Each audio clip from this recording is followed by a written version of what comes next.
set. A perfect night for an A.J. Burnett camouflage bobblehead night, because A.J. Burnett will be throwing out that first pitch for the Pirates as they get set to take on the Astros. Enjoy the ball game.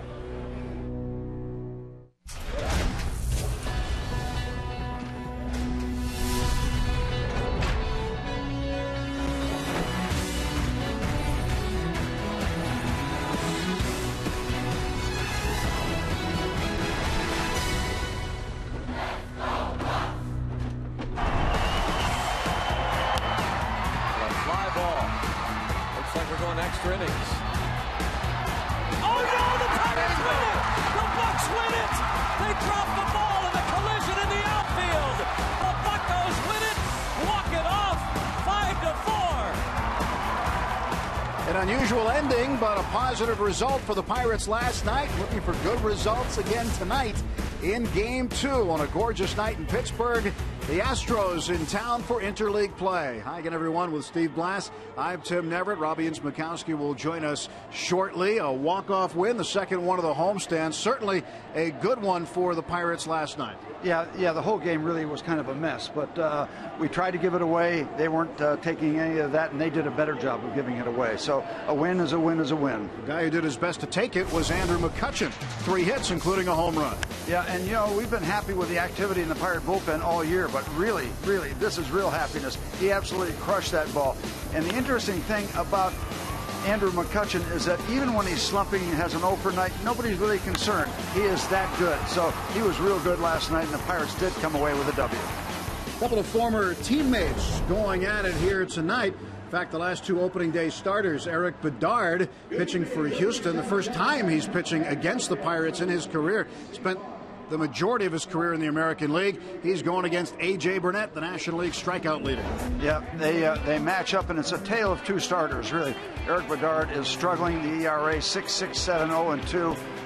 Opponents hitting his fastball at a 371 clip. So you get the picture there. A.J. Burnett's been very, very good. Eric Bedard has been struggling mightily. So we'll see how that plays out. Again, no guarantees. It was a tough win last night. A.J. Burnett bobblehead night tonight. He gets the start against the former Bucco, Eric Bedard. Pirates looking for 2 in a row against the Astros and 5 in a row overall. It's been a good homestand so far. A couple of walk-off wins. The Buccos looking for another win tonight here at PNC Park.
Baseball on Root Sports is brought to you by Toyota.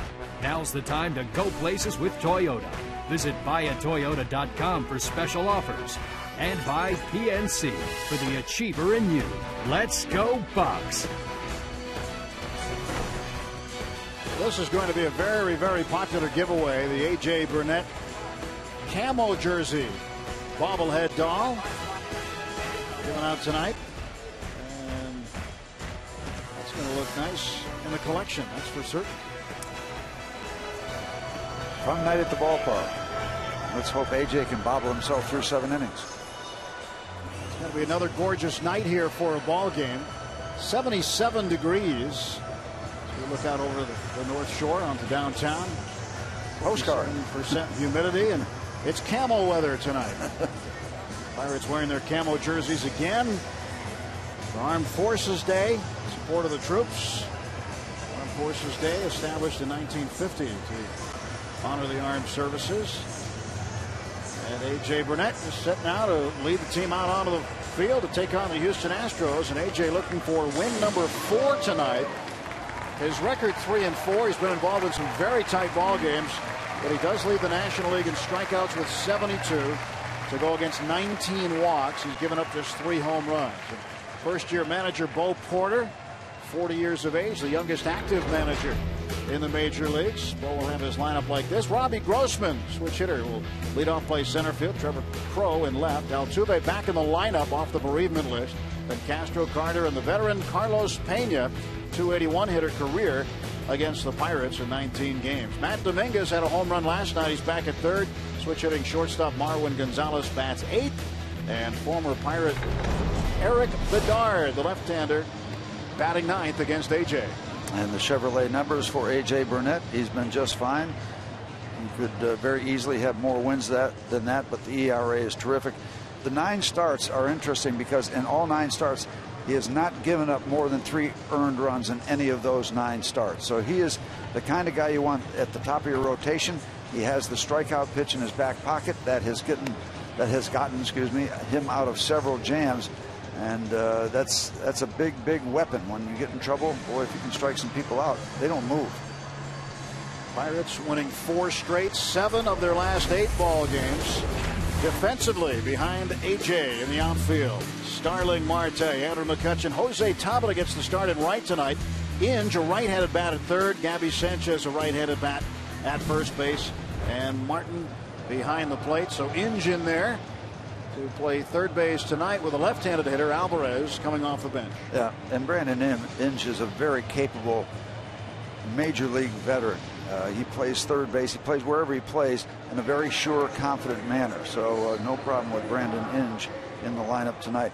And keep this in mind also, Tim, that only 3 teams in the major leagues have better win totals than the Pittsburgh Pirates. The Yankees, the Rangers, and the Cardinals. Only 3 have compiled more wins than the Pittsburgh Pirates. So far, so good with a record of 25-17. Pirates start tonight second place, 2.5 games behind the Cardinals in the Central. They're a season high 8 games over 500 at 25-17. Here's Robbie Grossman, former Pirate prospect, went to the Astros in the Wandy Rodriguez deal at the end of July last year. And he takes the ball outside, and we are underway.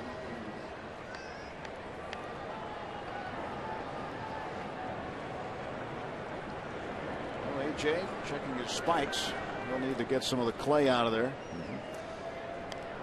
Career start number 12 against the Houston Astros. 4-5, his 1-loss total in the first 11. 1-0 the count. Here's the pitch from Burnett. And Grossman will take a strike.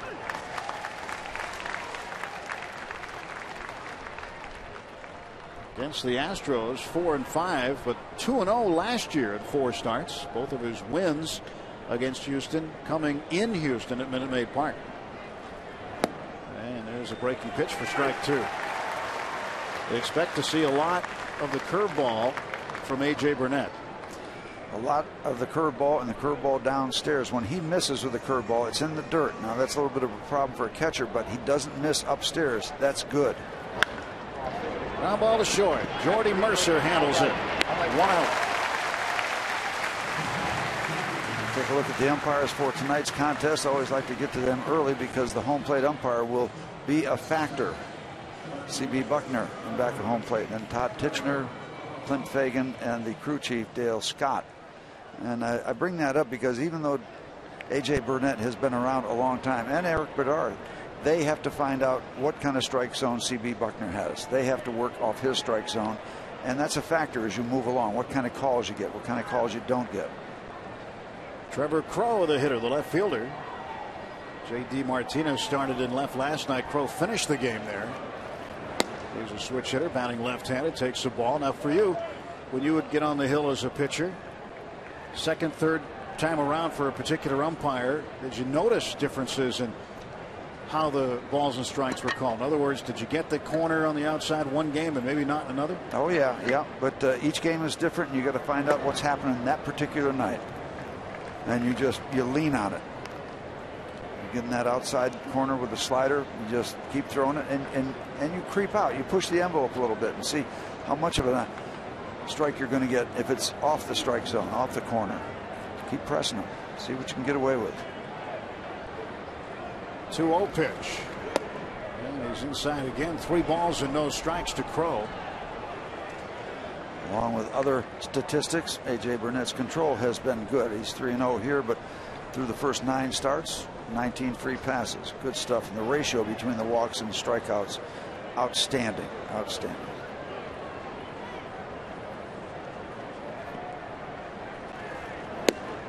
It's a strike in on him. So 3-1 now to Crowe.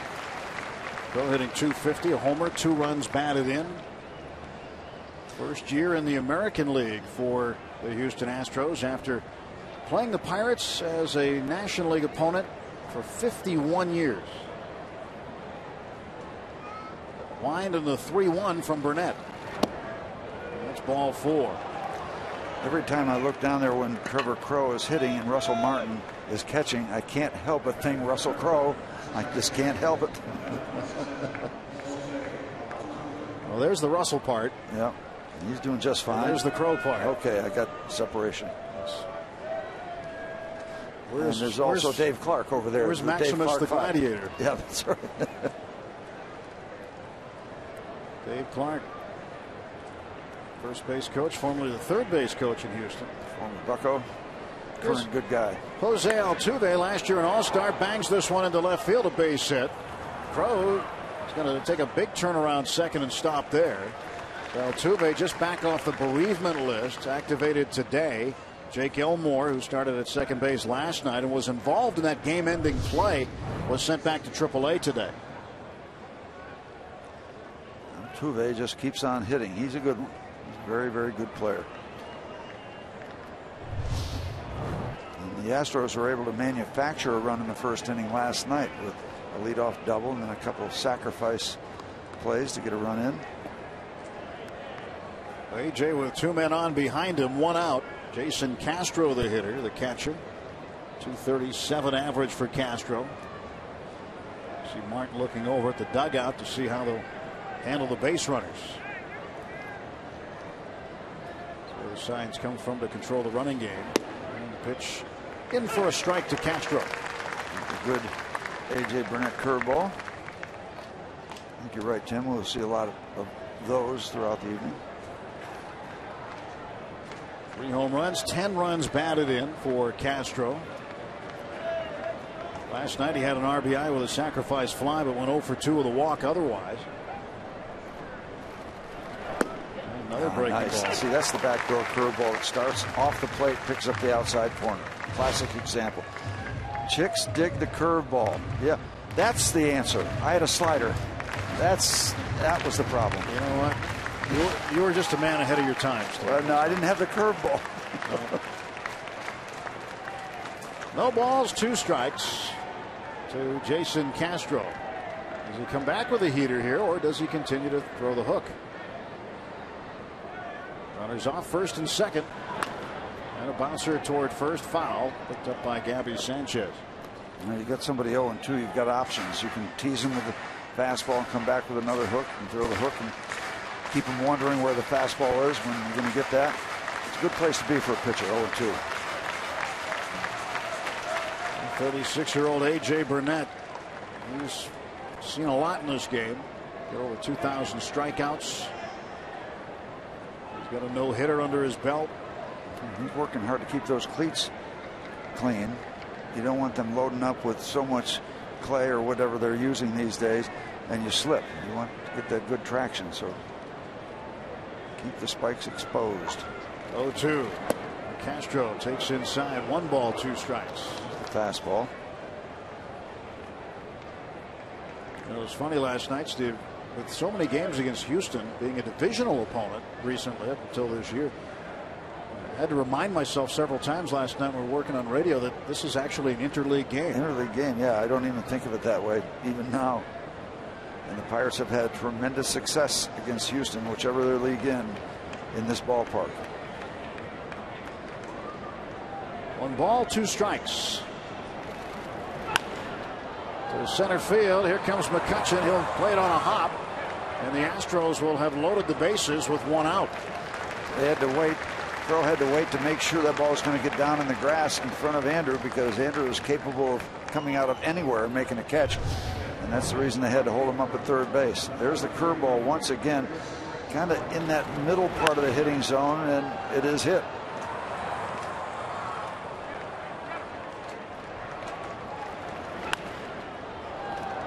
Yeah, he's got to wait.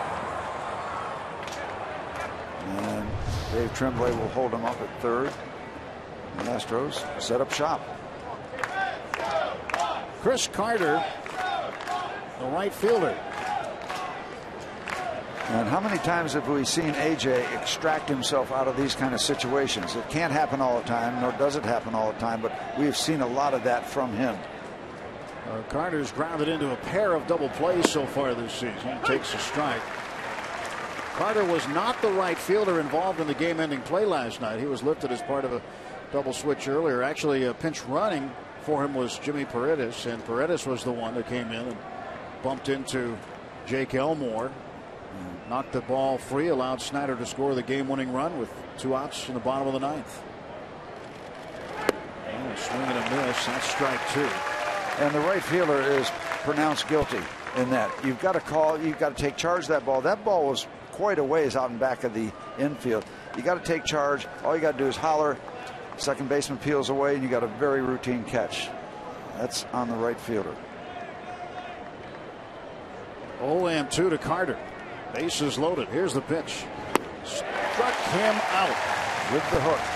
And there's what we're talking about. You're in a jam. Bases loaded, 1 out, and you've got that strikeout pitch in your back pocket. It can be the curve, as it is here, or the fastball. That's downstairs. And that's a pitch you can't afford to take because you might get called out on it. So you wind up swinging at a pitcher's pitch, and you're out of there. Big strikeout there. 2 down. And here is Carlos Pena. He's been around. He's been with the Detroit Tigers, Oakland Athletics, Tampa Bay Rays, all-time home runs leader with the Rays. Very dangerous. This guy's got a lot of power, and he thrives on mistakes like the big boys do.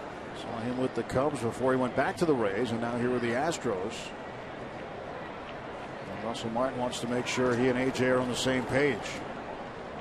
2 men out, bases full, top of the 1st inning. And when you see a little bounce in a pitcher's step when he comes down to talk to the catcher, that's a guy who is very anxious to hear what the catcher has to say. They're both veterans. And AJ, the minute that Russell came out from the back of home plate, a little bounce down off the mound. I'm very, very anxious to hear what you have to say. Glad you're here. Nice you to stop by. See if it was a good meeting. Strike 2, Pena. And Pena took the curveball, and he's out in front 0-1, but you might want to get that curveball downstairs a little bit because the base hit that Castro got was a hook in about that same neighborhood.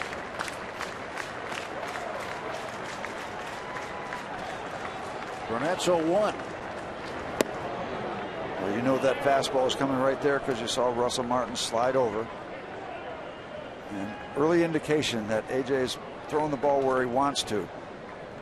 Russell really moved way in toward the batter, and that's where AJ delivered it.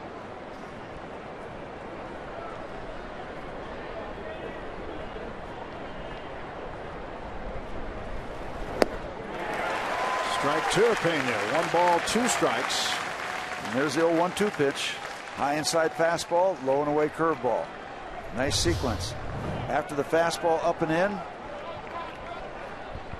the hook out of the way. Burnett trying to get Pena and get the Pirates to the bat rack for the first time today. 1-2. Got him. Gets away. And Russell Martin will throw down to first base. Strikeout 2-3 to put out. And A.J. Burnett wriggles off the hook. Astros leave him loaded. No score after a half inning.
Pirates.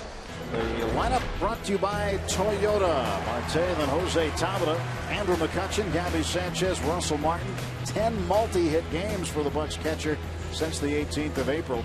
Brandon Inge, followed by the switch hitter Neil Walker, Jordy Mercer, and A.J. Burnett. An all right-handed hitting lineup facing Eric Bedard.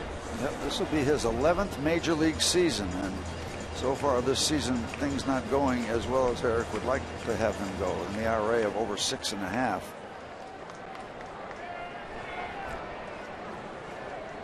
.63 major league wins, 66 losses. He has never faced his former team until tonight.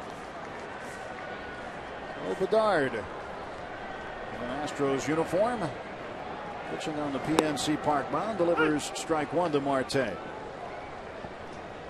And now he has pitched against the Pirates, spending the majority of his career in the American League, all but 24 starts last season with the Pirates. He had never pitched against the Pirates, the Astros, or the Reds. Those are the only 3 teams in Major League Baseball he hadn't pitched against prior to tonight. Missed the Reds when he was with the Pirates. Missed the Reds and the Astros. Yeah. Just the way the rotation went. After 24 starts, you figure he would have seen one of those 2 divisional teams, but he did not. See, I was already thinking the Astros are an American League team. It's still hard to swallow. There's the 1-1 to Marte. He takes the curveball for a strike. And that's a pitch that Eric leans on when he's successful. It's a good hook. This guy won 15 games for the Orioles in 2006, 13 the next year. So he knows what it's like to win, knows how to win. 1 ball and 2 strikes. Bedard getting set to pitch to Marte. He struck him out. Chasing the pitch way up and away out of the strike zone. So Bedard gets the first strikeout of a Pirate tonight. Range resources hardly able to contain that last pitch, let alone getting the grip.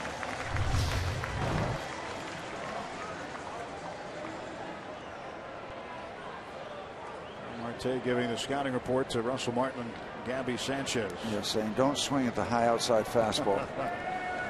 There's Tabata. Jose takes a fastball for a strike.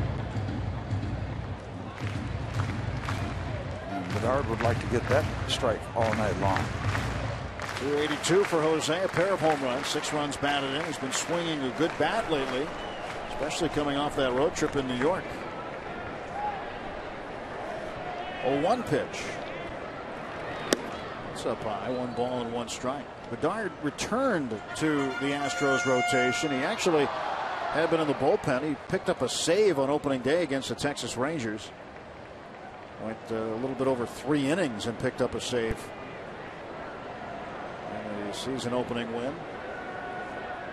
But then had a bizarre start after that. After that, his first start, the Astros won 16-9 at Seattle. And he only gave up 1 hit in 4 runs, but didn't stay around long enough to get the W. And his team, maybe they scored all of the runs late, but still, 4 innings, 1 hit. There has to be a story behind that. I don't know what it is, but when you win 16-9, you usually want to hang around. Yeah, you think so. Especially when you're pitching so well. 1 hit and no runs through 4. And, of course, there's always the injury issue also. 1 out, base is empty. Pitch 6 days later. There's the 2-1 pitch to Jose. And Tama pops it up right side. Altuve calling for it. Second baseman under it. 2 gone. And they get that one. He looked around to see where Carter was. He said, I have it. See the arms waving? Yep, wait, stay away. About the same area of the field that Russell Martin's pop-up went in last night. And a different cast of characters were involved. Jake Elmore, the second baseman. Jimmy Paredes, the right fielder, bumping into one another. First time since 2009 that a game ended with a drop fly ball. June 12th, the Mets and Yankees were playing, and the Mets second baseman Luis Castillo did it. Dropped one on Alex Rodriguez, and Carter's not going to get this one. Off the wall it goes, and McCutchen in with a 2-out double. And if they want to play a shift against Andrew McCutchen to pull the ball, I'd get them a different memo. Andrew's all over the place where he hits the ball. One thing we're seeing, Steve, is the temperature on Andrew's bat going up. Yeah, there's no concern about him. And he's got an interesting sequence. The bat is resting right on the shoulder till the pitch is delivered. And then he raises it up and he's ready to go. He can tear around the bag, can he? Yeah, you don't break your ankles stepping on the top. You see, the AGH cam shows everything. Double number 11 for Kutch. 2 outs, and here's Gabby Sanchez batting in the cleanup spot tonight. Delivers a strike.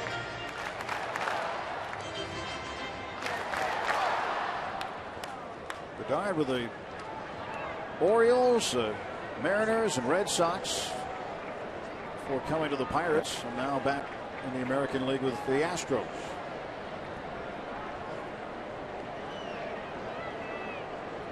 Oh, 1 to Sanchez. And he rubs this one down the left field line and deep. Back it goes. It's off the wall. Pitch around third. He will score into second with a run-scoring double as Gabby Sanchez. Pirates a 1-0 lead. Back-to-back doubles with 2 outs. 2-out offense. You love it. There's the fastball. We told you that major league hitters are going to kill that fastball, and they have at a 371 plus clip against Eric Bedard.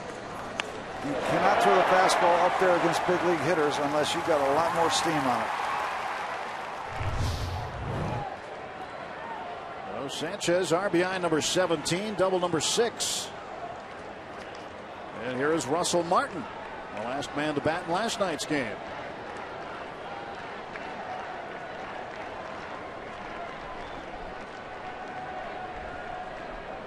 Martin hitting .279. His average continues to steadily climb.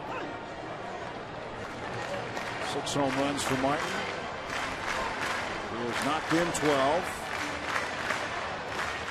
Was 2 for 5 in the game last night.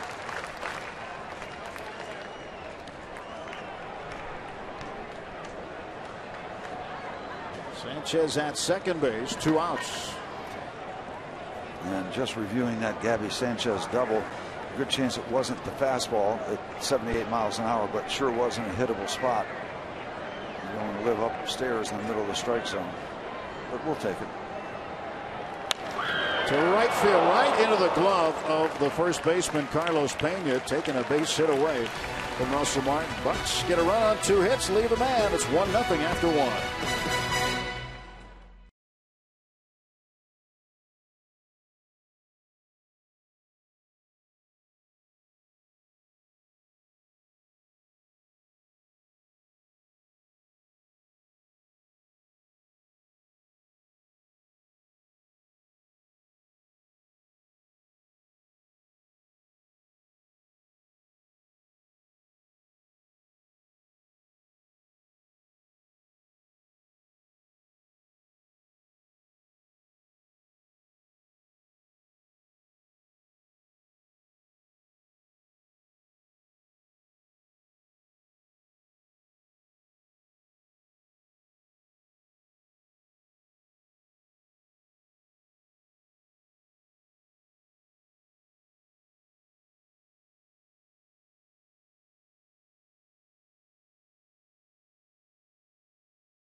Here at PNC Park, as the Pirates have a 1-0 lead. I'm Robbie and Smikowski. Well, today was a special day for part of Pirates territory down in Wheeling, West Virginia, as the Pirates are able to open up another field for people with disabilities in the J.B. Chambers Baseball Complex in Wheeling, West Virginia. It's a field made of synthetic surface, making it possible for children and adults in wheelchairs or walkers or with any other special needs to be able to play the game of baseball. Garrett Jones and Mark Melanson were on hand, along with Pirates President Frank Coonelly.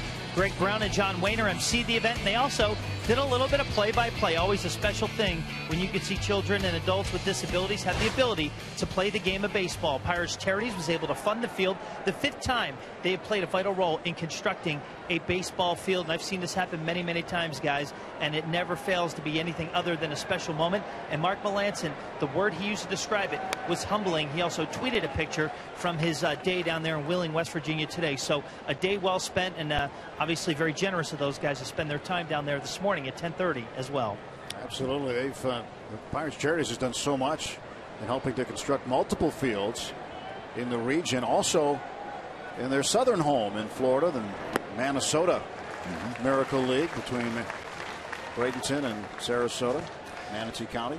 And the bottom line of all this is these are the kids that have been told time and time again, you can't play ball. And now they can play ball. Simple as that. It's just wonderful.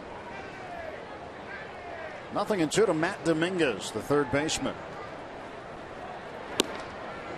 I remember you and I and Greg at the opening of the Cranberry Miracle League field a few years ago. Yep. What a great event that was. You know, Sean Casey's involved in the one in the South Hills. Helped to get that one going. Out in Murraysville last year. Yep. And now Wheeling, West Virginia. 1-2. Tapper down to third, foul.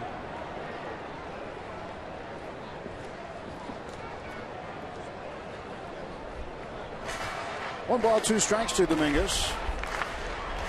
Dominguez had a home run in the 5th inning last night. It was a solo shot, his 3rd of the year. And the Parrot back at it, Steve. Well, he's to be disciplined soon. He told me he's going to get a hot dog in the booth here for you pretty soon. 1-2. Got him looking. Strike 3. 3rd strikeout for Burnett and his 3rd one in a row.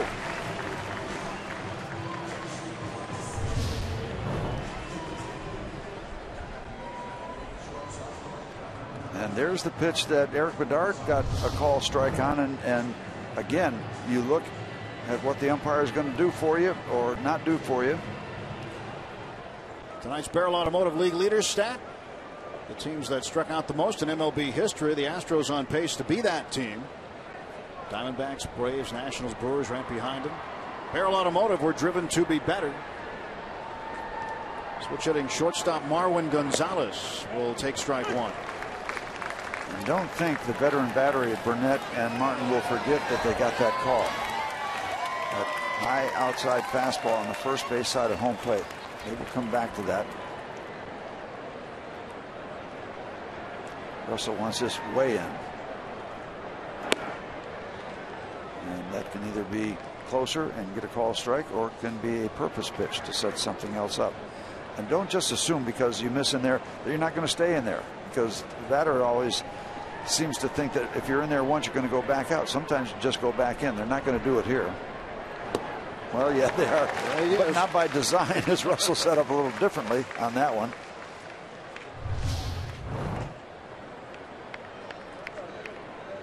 That almost hits him as he swings at it. The same exact spot as the second pitch. Yep. Completely covered up the circle that showed where the second pitch was. Now the 1-2. Fouled away. 1 for 4 last night was Gonzalez. He is among the leaders in home runs from American League shortstops. He is tied for 4th in that category. He's got 3 of them. And as a starting pitcher, you look for what's working for you on a given night. AJ has found the curveball early. AJ's 1-2 to Marwin Gonzalez. Popped him up. Shallow left. Out is Inge. Here's Marte. Calls him off. And that's what you do. Number 2. Take charge of the play. Pirates will take on the Astros again tomorrow afternoon at 1:35. And all kids 14 and younger will receive an A.J. Burnett replica camo jersey, just like the one he's wearing tonight. Thanks to Chevrolet. Come early for the #1 Cochran Family Fun Zone on Federal Street. Stay after when kids get to run the bases. For tickets, go to Pirates.com.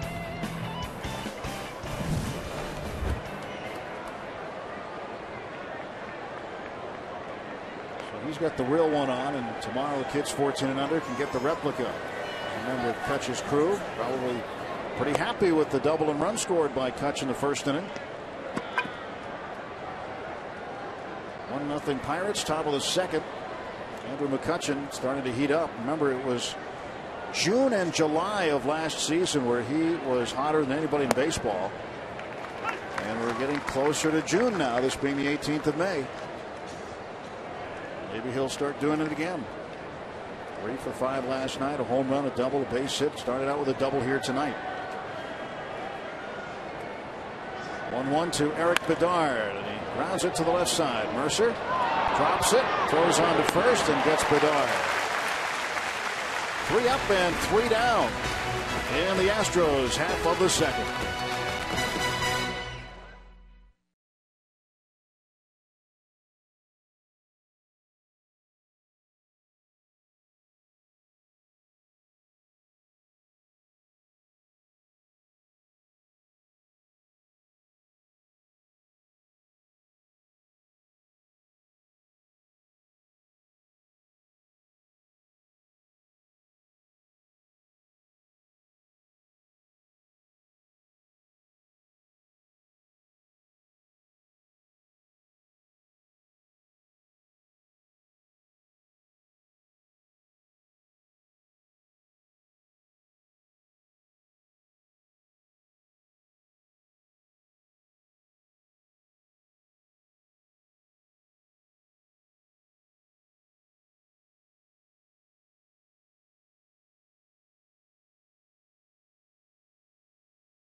On Route Sports is brought to you by Barrel Automotive. We're driven to be better. And by Day Automotive. We're going to make your day. Let's go Bucks. Here's our Day Automotive this day in Pirates history. 1968, Bill Mazeroski played in his 392nd straight game, setting a National League record for consecutive games played by a second baseman. Matty Lou had 3 hits. Roberto Clemente doubled and homered. But the Pirates lost the game 8-3. Jim Bunning took the loss for the Bucks, gave up 4 runs, 4 2/3 innings pitched. Thanks to Day Automotive, we're going to make your day. Eric Bedard pitching to Brandon Inge to start the Pirates half of the second inning. 1-0 Bucks. Inge batting .240. Looking for his first homer. Driven in 3. Inge and Bedard have seen each other before, with Inge spending considerable time in the American League.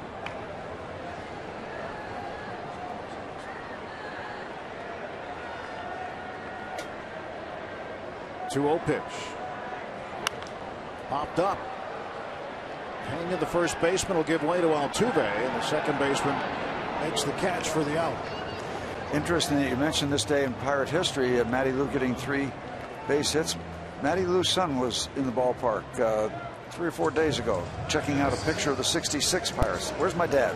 I had a chance to talk with him. You mentioned late Matty Lou. A batting champion. I think in 60, right in that range, 67, 68, 66. Neil Walker batting right-handed against Bedard, takes a strike. You played with some pretty good players, dude. Yeah, it's pretty neat when you can play in front of a batting champion, and Clemente in right, Maz at second, Stargell at first, those kind of things. Robertson. The Pirate farm system really was smoking, even from the middle 50s on up through, and really blossomed and sent out a lot of good talent. Fun year, 71.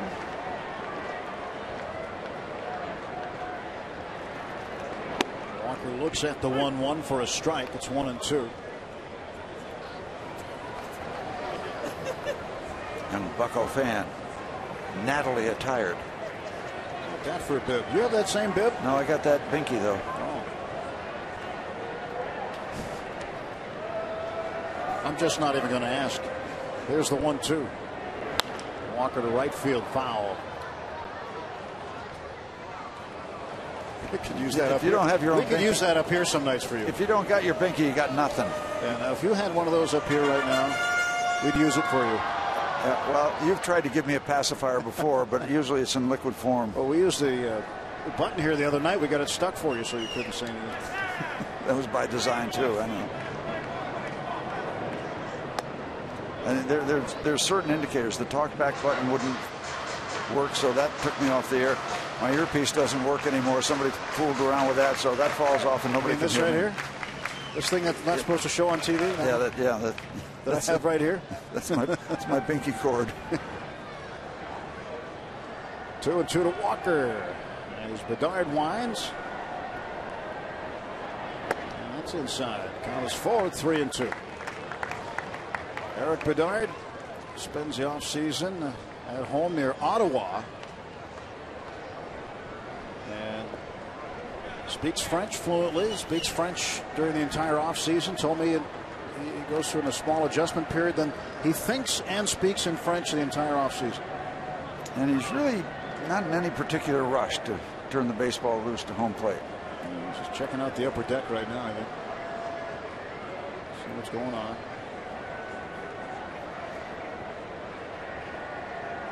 Payoff pitch coming to Walker. And Neal hits one well to left field. Going back on it is Crow. And he will settle under it and make the catch. Out number 2.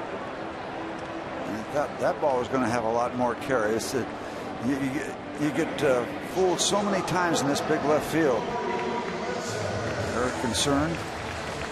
It's a little trailing wind. That big outfield just ate that ball up. I thought Neal got a lot of it. Sounded good off the bat, but he just kind of hung up there in that deep left center field.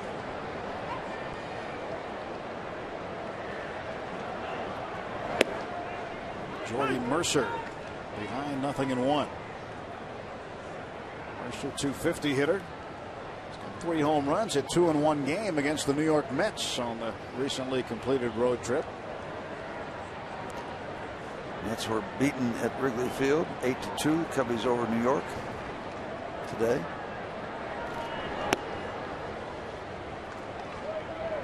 Yeah, how about Cincinnati? Put 10 runs on Philadelphia today, shutting them out 10-0.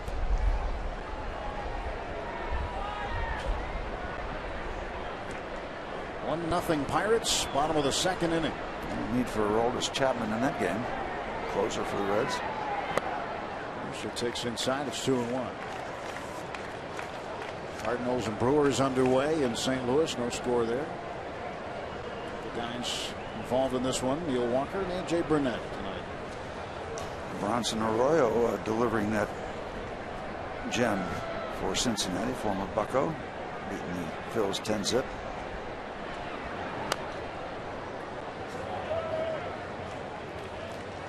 Jordy Mercer had those 2 home runs against the Mets, first multi-home run game in his career, and shortly right after was sent back, and the Pirates activated Neil Walker, and then brought back just a couple of days later from AAA when John McDonald went on the disabled list. McDonald with a back issue and also an elbow issue that had flared up on it at the same time. 2-2. Count is full, 3 balls and 2 strikes.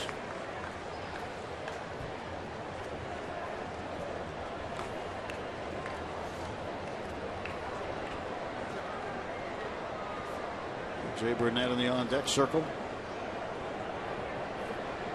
3-2 pitch.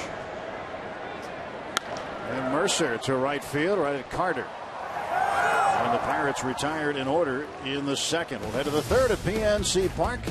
1-0 Pirates.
More great pictures from the AGH cam. The bad Neil is Chris Neil from the Ottawa Senators. Of course, you know who the good Neil is. Neil Walker. Sens and Pens. Game 3 in Ottawa tomorrow. There is the good Neil. Penguins have a good Neil too. James Neil. Spelled differently, but it's pronounced the same. We are family. That's a nice last name. I'll bet the number 79. Should be. Top of the order for the Astros, Robbie Grossman. 1-0 is in the dirt.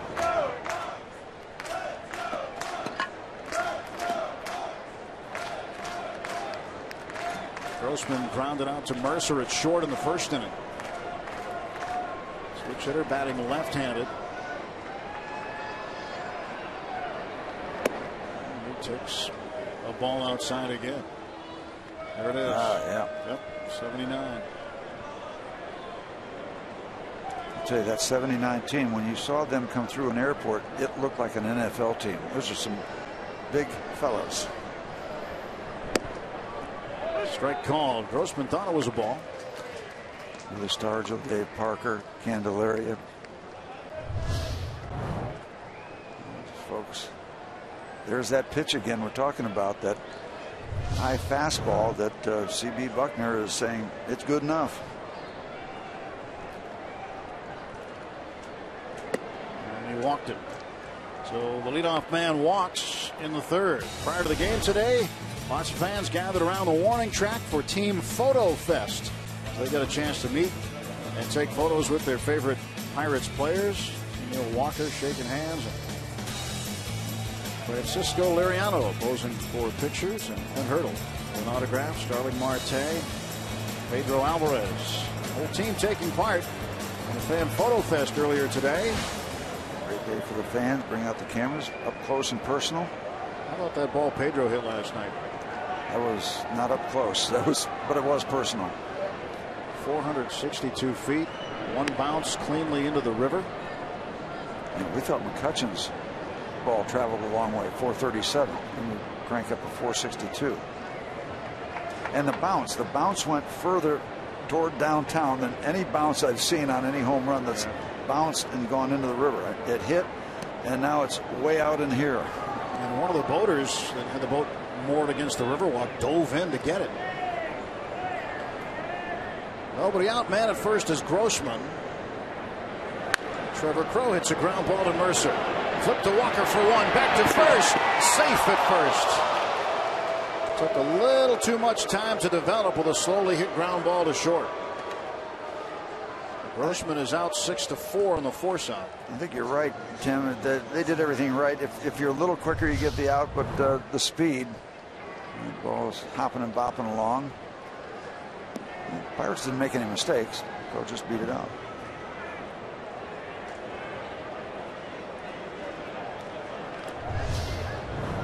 One out, runner at first. Mercer getting the start at shortstop tonight. Barmas sitting this one out.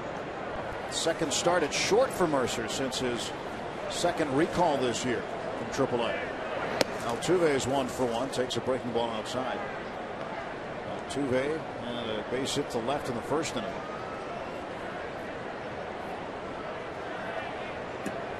One ball and no strikes to Altuve. Gotta wonder if Bo Porter is going to start sending his runners. It's a 1-0 game. AJ with a slow move to the plate. Teams will try to run against him,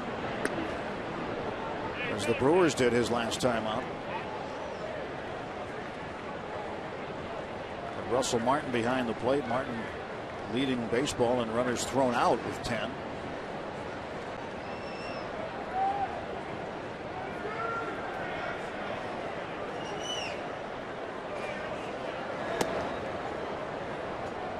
Balls, no strikes to Altuve.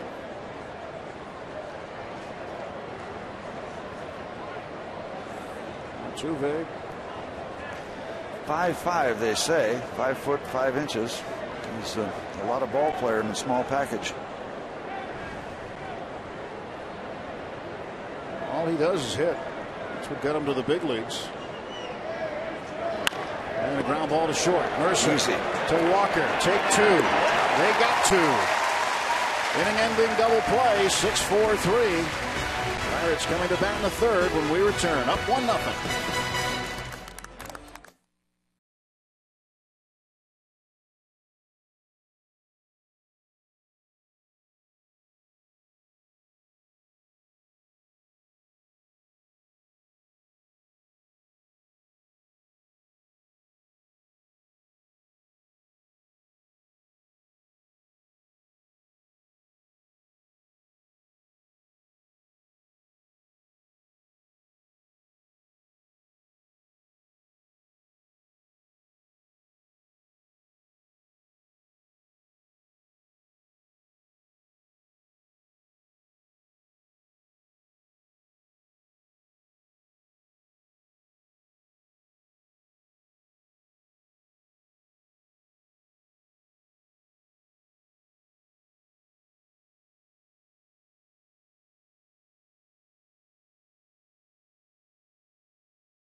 brought to you by Yellowwood. And who brought it last night? Pedro Alvarez. El Toro struck again. In the 8th inning, a 2-run shot, his 7th homer. Estimated 462 feet. You can't reach it.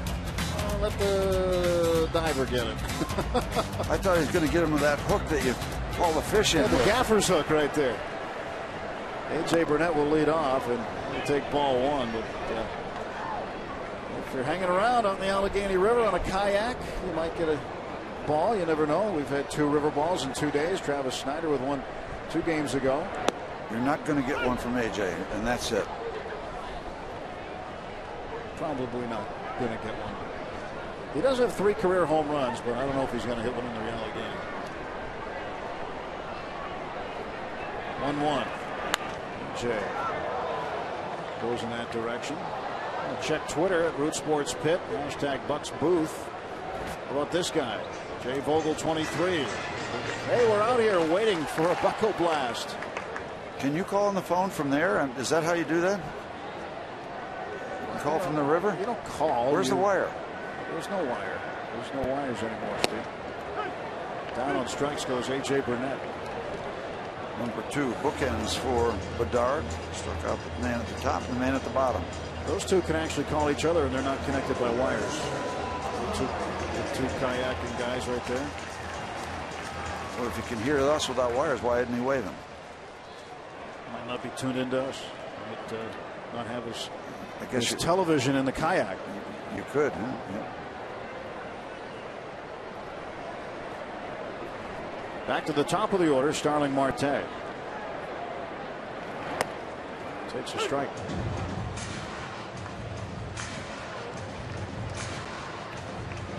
Are we allowed to say when we got the bases loaded and we show the waterfowl out there who said there's ducks on the pond? I guess that'd be stretching. That's good. It's good stuff, though. Marte went after a high one. 0-2. No balls, 2 strikes to Starling. He struck out in the first inning swinging. Faced one high and away. For Bedard, you probably try to go back there and induce another strikeout with an 0-2 pitch. A little room to work with.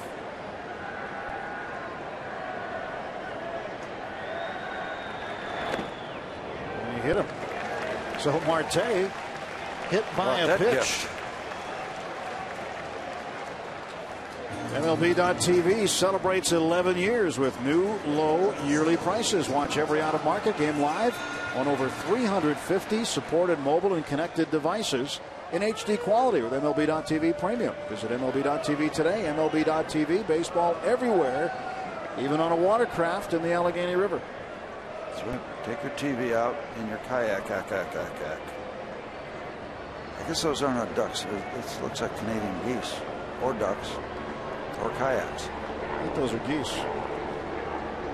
See, they're watching. They're waving at us. Starling Marte hit by a pitch 10 times now. He is 2nd in the National League behind Cincinnati's Shin-Soo Choo, who's been hit 12 times.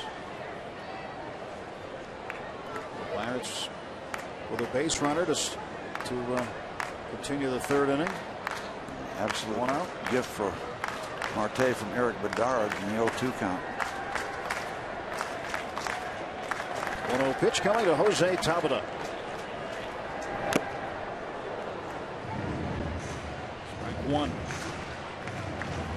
Still a very legitimate fastball for Eric Bedard after all these years. He said this will be his 11th major league season. Jose has 10 hits in his last 22 at bats. Had 2 doubles on Tuesday night against Milwaukee. Finished 3 for 5 in that game. Way up and in. Little chin music to Jose.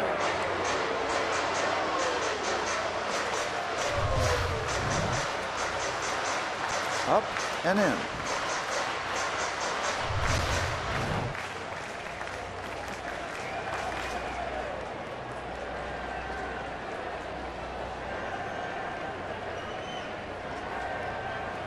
As we said, Bedard very vulnerable to the home run. 7 in his last 4 starts, 9 total among the league leaders. Bedard took a lot off that one. Came in at 77, and Jose out in front. 2 balls and 2 strikes. Tabata tied a career high with 4 hits and 3 RBIs a week ago, Saturday afternoon in New York against the Mets. Also hit a home run and scored 3 times in a game.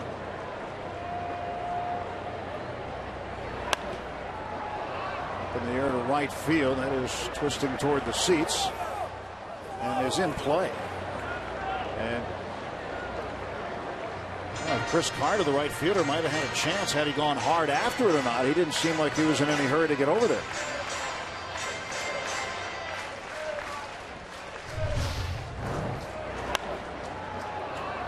Well, he had a long way to go, shading out toward right center field. He might be a little gun shy.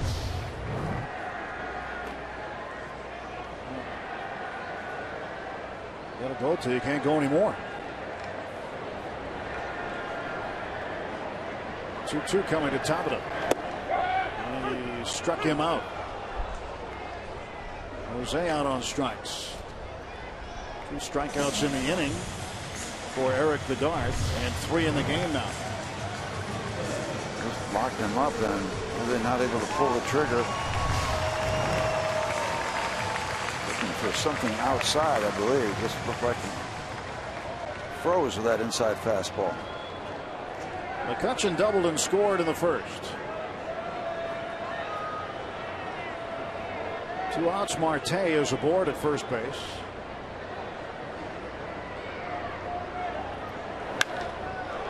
To center field and playable for Robbie Grossman. Pirates will leave a base runner after 3. Head of the 4th inning. Pirates with a 1-0 lead.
Days at Pine Richland as he and his Rams battle future NFLer Paul Posluszny and the Hopewell Vikings in the 2002 Whitfield Finals. Hear the story retold by Walker, Posluszny, Matt Fontana, Craig Bocourt, Claire Altimus, and Kevin McCabe on Sunday Night Classics, Future Phenoms on Field. Tomorrow at 8 on Root Sports. That's going to be pretty neat. You have to turn back the clock a little bit. Neil had an opportunity, a couple of opportunities perhaps, to play college football. Pitt, Penn State, interested in him. Other schools, they want him to play tight end. Is that the official Pine Richland hat? That's it right there. Yep. Quite an athlete. Quite an athlete.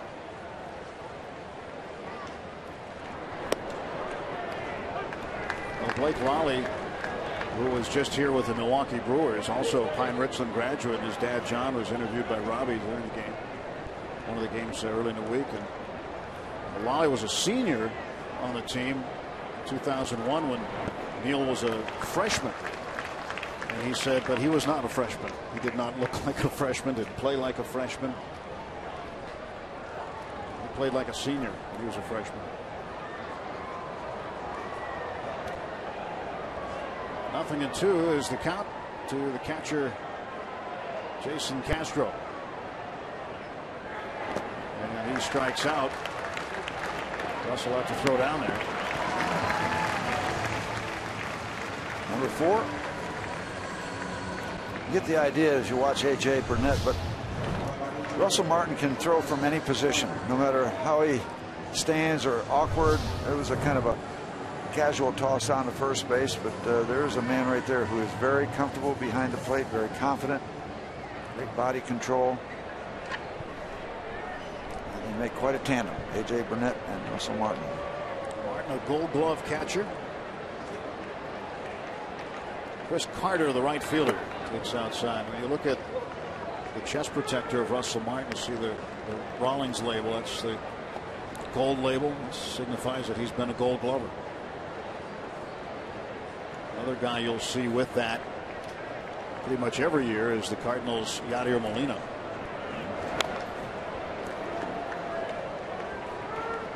With him, the whole thing might be gold and just black straps. Yeah. Yeah. He's pretty good too. He's got a bunch of them.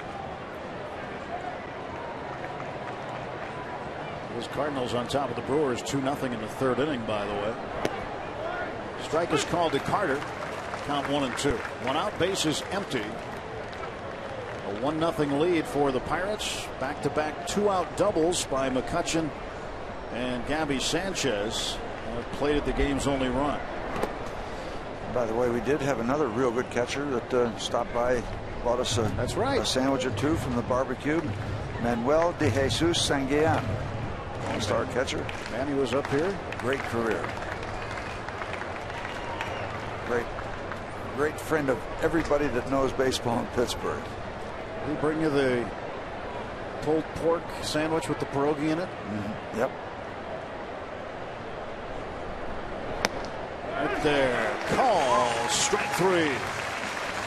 O.J. has punched out the first 2 Astros here in the 4th. Carter for the 2nd time. There's that high outside fastball.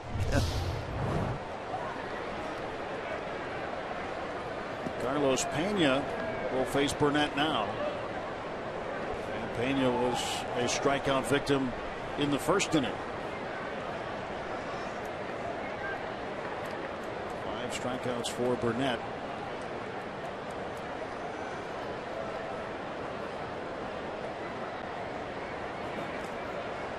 Got a mosquito around there, some kind of bee or bug or something.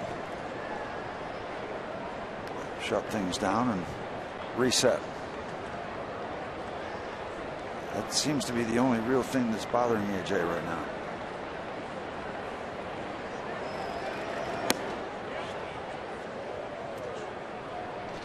AJ would like to get that call.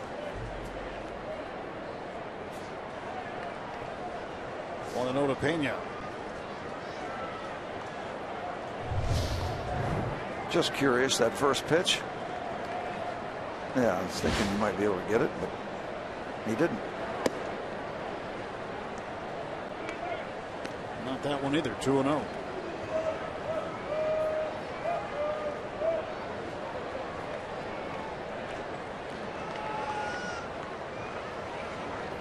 See Inge way off the line at 3rd.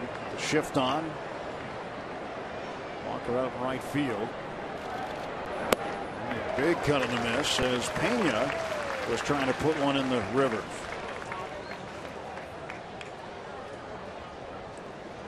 Well, maybe hit it downtown. I mean, literally downtown.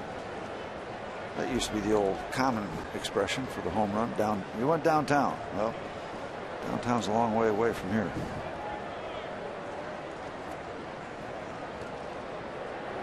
Two 1 misses, 3 balls and a strike. With a good current, Pedro could have got a floater over there, downtown area. And there's your postcard, day or night.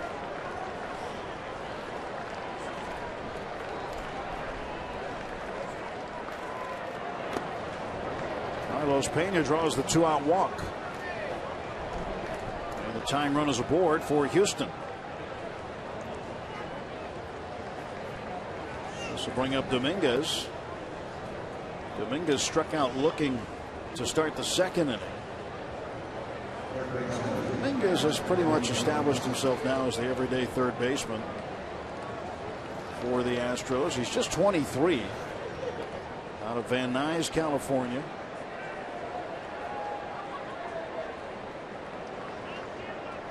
And he was involved in the deal for Carlos Lee last 4th of July.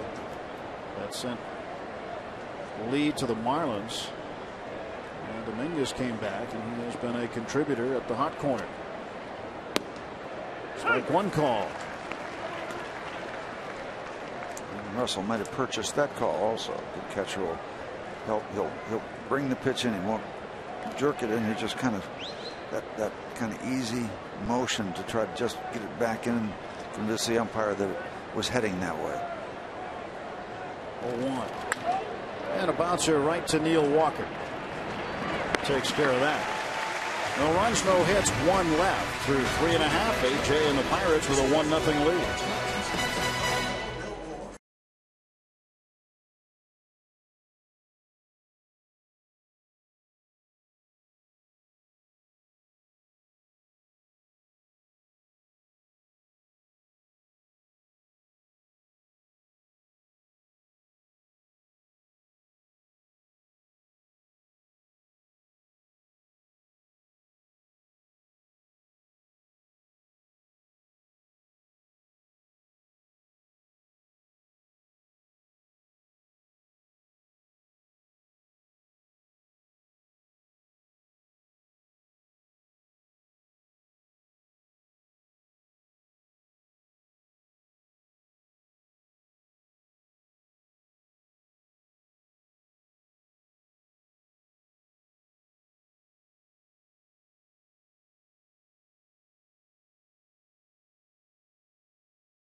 AGH Sports Medicine Injury Update. Jeff Karstens making a rehab start tonight with Altoona. 4 innings, 2 hits, 2 runs, none of them earned. And he's walked 2 and struck out 4. 62 pitches for Jeff Karstens as he continues his road to recovery. Injury update brought to you by our friends at Allegheny Sports Medicine, official medical provider of the Pirates. Saw Jeff doing some lawn toss a couple of days ago. And he looks like he is pretty healthy and getting closer to returning. Abby Sanchez takes a strike. It's 1-1. Happy to report that all went well with the Community Day Parade in Upper St. Clair today. Great turnout. A lot of fun. Got to ride in a real fancy car. Throw out a lot of candy to the kids along the way. A lot of fun. The convertible on the whole deal? Oh, yeah. I was sitting up there pretty strong in that Beamer. Every dentist in the South Hills happy to see all that candy being distributed. Sure. Just contributing to the local economy as Mr. Blass. I help out all those poor dentists in the South Hills. Is that what you're trying to do? Doing what I can.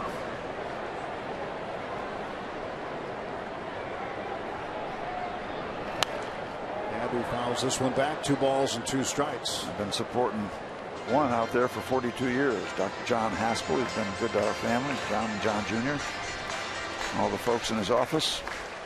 We're not supposed to say hello to people like that and do those kind of salutations, but They just made a mistake. Yes, they do a great job. Hey, put your hand out. We're going to slap it. 2-2 to Gabby.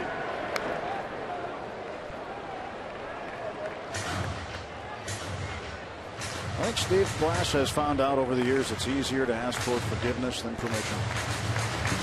Yeah. Well, just sometimes it just slips out and gets out there.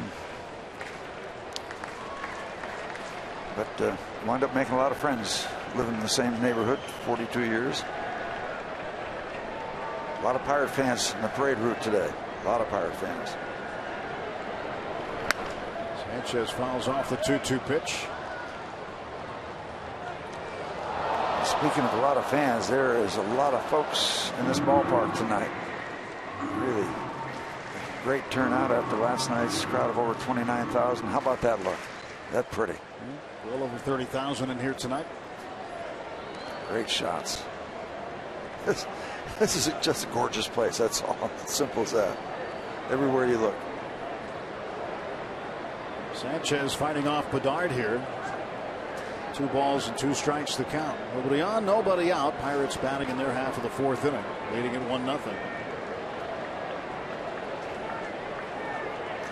Oh, you get, that's the whole deal right there. That's the big picture.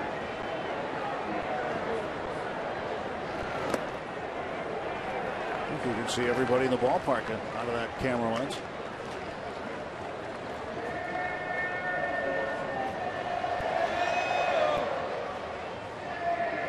So many times people will get in touch and they'll say, I want to come to your ballpark. I've never seen it. I want to come to a game there. They hear great things. And when they do come, they realize that it's even better than advertised.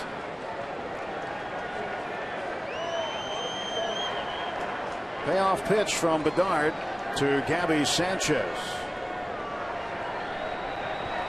And Gabby chops it right back to Bedard. 1 out. There's nothing hurried for Eric. Just takes that ball very calmly. Just toss over to first base.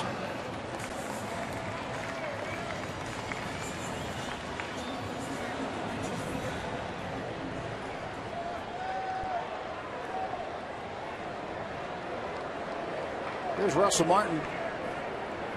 Martin 0 for 1 tonight. He lined out to Carter in right field in the first.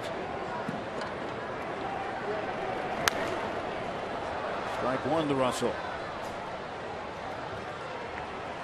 You see a lot of the Pirate right-hand batters late on that 92-mile-an-hour fastball that Bedard is getting in there. And as we said, he has been hurt to the tune of about a 370 average with that particular pitch. So it's not that he can't use it, he's just got to get it in good spots. Simple as that. 92-mile-an-hour fastballs will be effective if you're not in the middle of that hitting zone.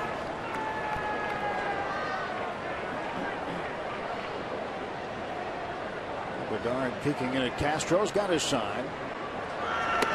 Also running up to bunt, almost ran into the baseball. Yeah, what happens when you're thinking about bunting, your body is almost trying to urge itself to get a quick start and get to first base. So you're leaning in a little bit, and then you get buckled like that.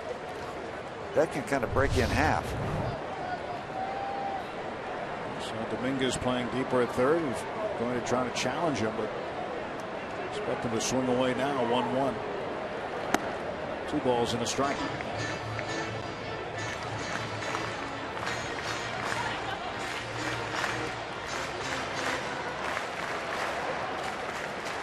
Pirates and Astros, game 2 of a 3-game weekend set, right in the middle of a long homestand. Pirates took 3 of 4 from the Brewers. Took the first one from the Astros last night, so they won 4 of 5 on the homestand. Did they take it or receive it? They were gracious in receiving the gift last night, but got the win. 3-2, and then after the series finale tomorrow, Clint Hurdle's troops will get a day off on Monday, and then Tuesday, Wednesday night, Thursday afternoon, Pedro and the boys will take on the Chicago Cubs. right here at PNC Park. I think we're scheduled to see Mr. Samardzija in one of those games. 3-2. Foul off. Matt Garza is going to come off the disabled list for the Cubs and is expected to start the first game Tuesday.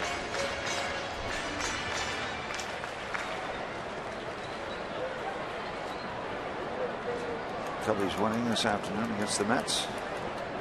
Brandon Inge on deck. One out, bases empty. 3-2 pitch coming to Russell Martin from Eric Bedard. This one looped into left center field. That's going to get down for a base hit. You know, at some point, teams are going to put both a left fielder and center fielder in left center field against Russell Martin. I don't know if there's a spray chart, what they call a spray chart, for where most of his hits go, but I remember a lot of them right in that direction, whether they're smoked and out toward the bullpens or short, but he's landed a lot of baseballs in left center field. Left and center, the majority of them, only 5 to right. And see, what they don't give us in this day of statistics, what about left center and right center? Come on, if we're going to do this thing, let's do it right. I don't know if anybody ever thought of that, Steve. Yeah, come on. Jeez, you're just a pioneer.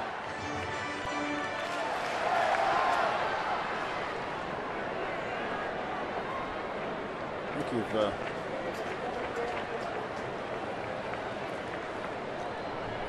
no balls and 1 strike to Inge. A slow roller to second base. Altuve to Martin. Martin the roll slide. And Marwin Gonzalez avoids him, but there will be no double play. 2 men are out.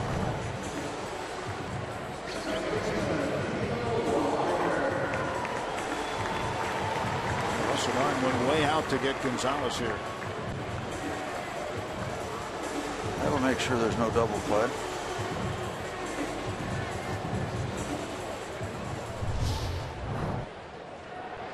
It's like throwing out an anchor going by with that left hand grabbing the base just in case something crazy happened.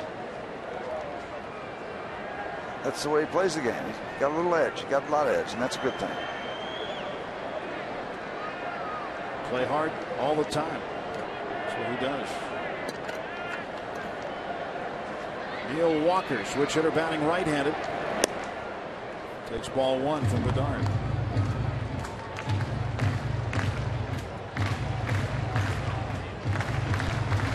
Walker's 0 for 1. He flied to left.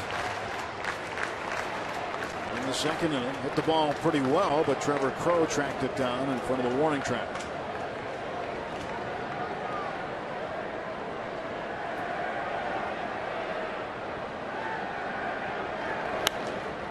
This time he pops it up, foul ground, and Pena underneath it. That will do it for the Pirates in the 4th. On to the 5th. Walker and the Pirates up 1-0.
temporary Batgirl for the Pirates. And now I am joined by Maria Heddleston, hanging out here with her husband Brian and her 2 kids, John and Nathan.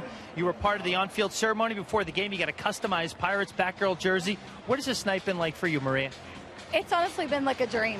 The Pirates organization and Major League Baseball have treated us, my whole family. I mean, I have a 3-year-old and a 7-year-old sitting in these seats, getting autographs from McCutchen and getting to see the players on the field. It's a family experience that we are so grateful to have.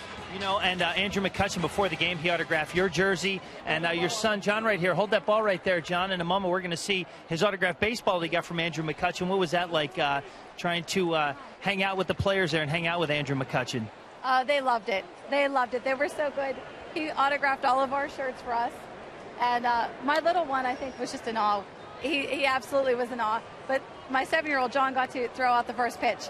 And I think that's something he's going to have for life. That's a memory for life. And that's a fantastic thing. Enjoy your night today, Maria. Thank you so much. Thanks for having us. Yep. So Tim and Steve, and Maria's inspired a lot. She's battling stage 4 breast cancer and inspired others with her bravery during this fight, and having a special night here at the ballpark with her husband and 2 sons. Great to have her here. Great to have the whole family here. Picking up a good fight. Marwin Gonzalez leading off for Houston in the 5th. Behind in the count 0-2. And Tim, so far the Pirates scored in the first, but it's kind of just a trudging along kind of a ball game at this point. Nothing really happening, and folks kind of waiting for the Pirates to do something exciting. This is the kind of climate where the wave will start at some point, because people get a little antsy for action and things to happen. So a lot of people here in the ballpark, but they're hoping the Bucs will get something that they can really get on their feet and get noisy about. And there's time. We're just in the fifth inning. But when they do, they'll make a lot of noise like they did last night. It was a high energy Friday night here at the ballpark last night. And after the game, Steve, Clint Hurdle gave credit to the crowd, so the crowd really energized the ball club. 1-2 to Gonzalez. Well, this is supposed to be one of those breather innings where you get Gonzalez and you deal with Bedard, so maybe you get a comfortable couple outs and go to the top of the batting order. Get over the hump of the 5th inning. The Pirates would really appreciate it if AJ could go deep into the ball game, at least 7. They do not have the services of Justin Wilson or Tony Watson tonight. Both their left-handers out of the bullpen are unavailable. So if they can get through 7 at least with AJ, that will set up for Melanson and Grilli. A little early, but you got to think of those things early. It is the 5th, but still AJ has gone at least 7 in each of his last 3 starts, so he has been consistent in that area. And you might want to, if you get a chance, listen to the Pirate pregame show on the radio side tomorrow, because we talked about that very subject to Ray Searage, about the fact that they've got several guys out there, 2 or 3, that can give you multiple innings, 2 innings, and that's a big factor, having guys in the bullpen that can give you more than 1 inning. We address that subject. A broken bat bouncer to Walker, who charges. Who's going to cover? Nobody. Well, a miscommunication at first base on a routine ground ball, and Sanchez and Burnett can't figure it out, and Gonzalez is aboard, but he is suffering some ill effects of the play. A lot of traffic around first base as AJ and Gabby Sanchez couldn't decide who was going to cover, and just bounced straight into Gabby Sanchez. Got sawed off.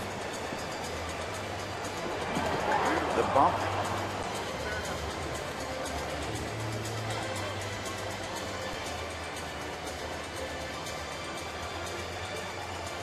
I don't really know where he got hurt, but they're looking at his jaw or face. Well, initially it looked like Gabby got the worst of it, but now Gonzalez seems to be in some discomfort. Gabby looks to be okay.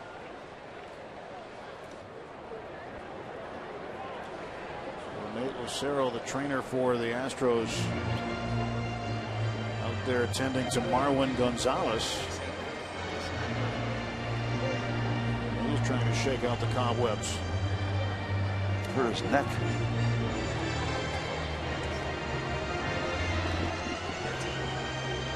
Gonzalez will continue. Take another look at it. Ooh. Left shoulder of Sanchez right to the head of Gonzalez. That'll do it. So that plan, that comfortable top of the fifth, doesn't start out that way. No, that's a base hit. Now Bedard trying to bunt.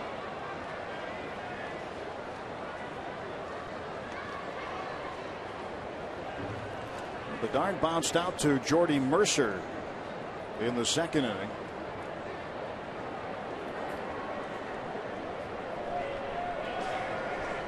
Mercer dropped the ball, had plenty of time to pick it up and throw to first. Bedard doesn't run the bases that well.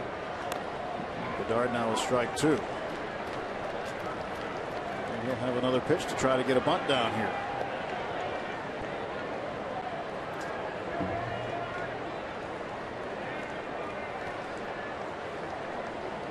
Last time he had a sacrifice bunt, it was on the 30th of July for the Pirates.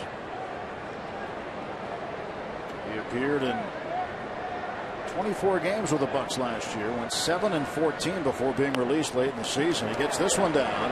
Martin goes to second, back to first, got him at first. Didn't get him at second. Yep.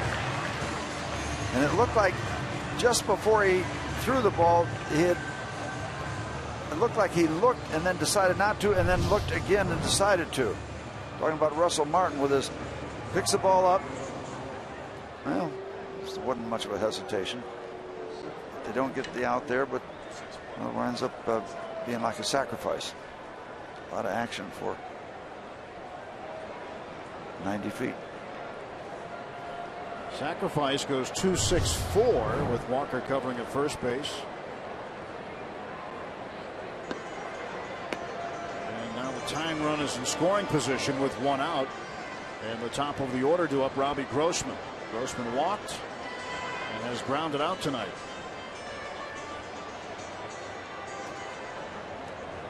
A bit of an unusual sacrifice.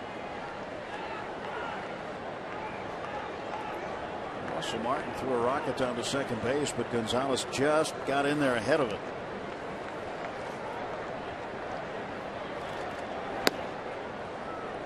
One ball to Grossman. Grossman hitting .205.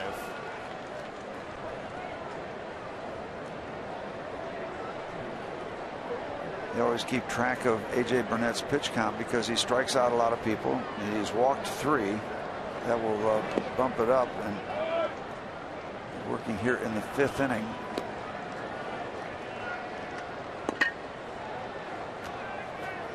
And you almost get the idea that A.J., if he wants to go 7, is going to probably have to tidy it up a little bit. But you look at his number of pitches in his 9 starts, he's no less than 96, and he's as many as 109. So he's still got a little wiggle room. Ground ball to the right. Walker gloves it. Throws out Grossman. Gonzalez advancing on the play from second to third. 2 men out. A.J. now will have to face Trevor Crow. Crow has walked and reached on a fielder's choice. 0 for 1. Marwin Gonzalez. The tying run now 90 feet away.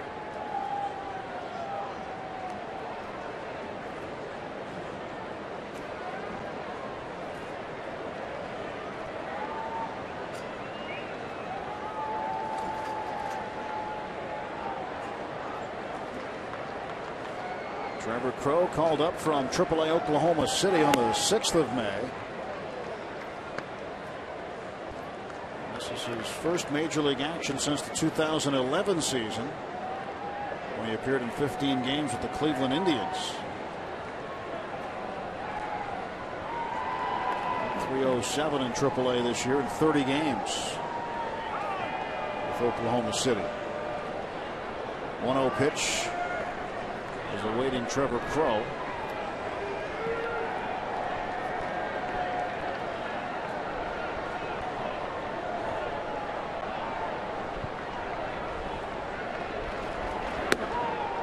2 balls and no strikes. And if you had your druthers, you'd rather work seriously against Crow than Altuve, who waits in the on-deck circle.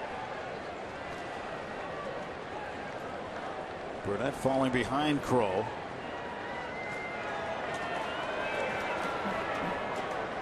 There is Altuve. Altuve is 1 for 2.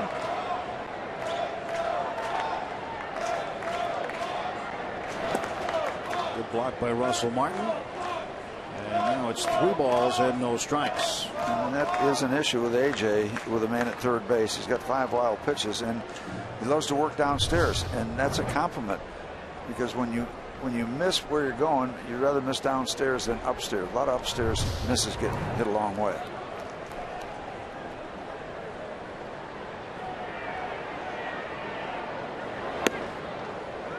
Strike on the inside part of the plate. 3-1, so AJ gets back in the count against Crow.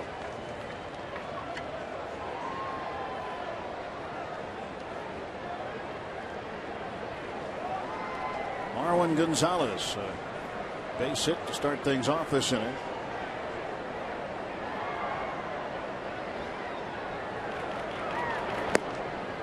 And another walk.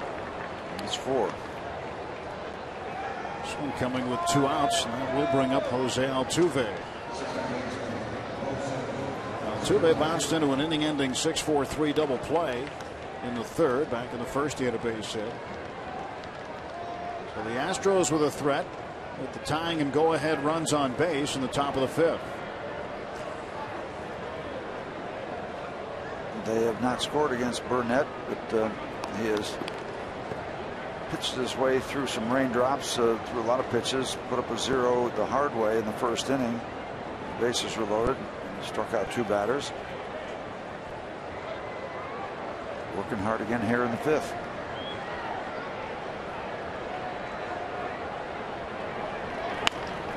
Ground ball to 3rd. Inge tackles it. That's a fair ball. Ball game's tied. Base hit for Altuve. And Brandon got caught in between hops. Sometimes you'll have time to give ground or charge the ball, but that one got to him rather quickly and tried to smother it. Just wound up rolling away. I don't know if he's going to get Altuve anyway. He had to go over to the side and get the ball off the chest.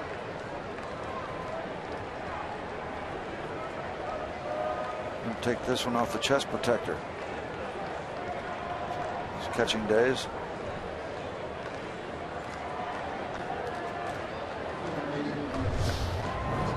Base hit and a run batted in for Jose Altuve, his 19th RBI. I think he has a play anyway. So 1st and 2nd and 2 men out. It's now a 1-1 game. A couple of infield hits. And the walk didn't help matters much.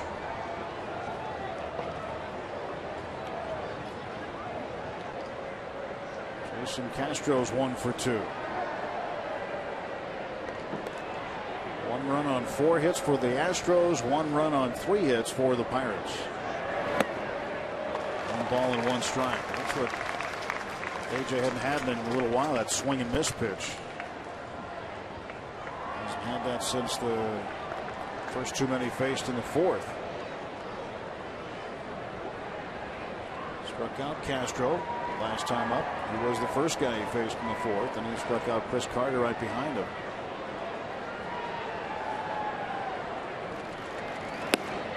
There's strike 2.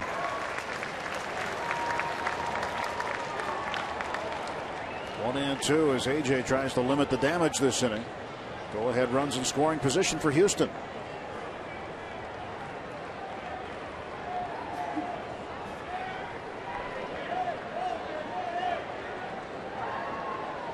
One ball, 2 strikes. Runners off 1st and 2nd, and the pitch. He got him. And you have to go to 3rd for an appeal, and Dale Scott rings him up for strike 3. A run scores on 2 hits, 2 men left. It's a 1-1 game.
Mark Orsick, who passed away suddenly this morning, an accounting manager with the Pirates. He'd been a longtime employee. He is survived by his wife Susie and sons Aiden and Griffin.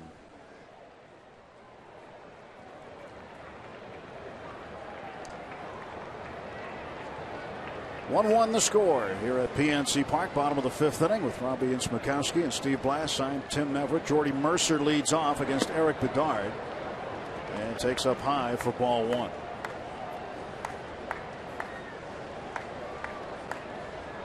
Mercer 0 for 1 tonight, fly to right field. Halfway through the ball game and nobody has taken charge. 1-1. Get to start over. Ball is strike to Jordy.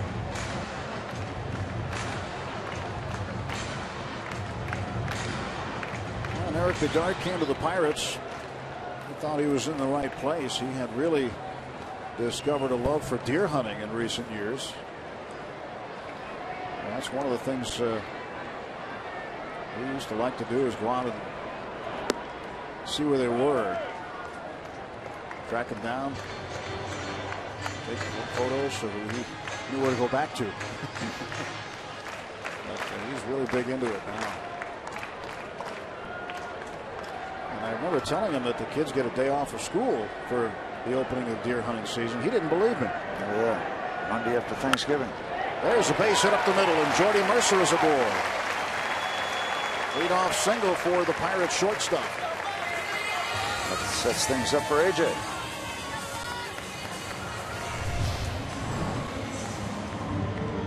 High fastball.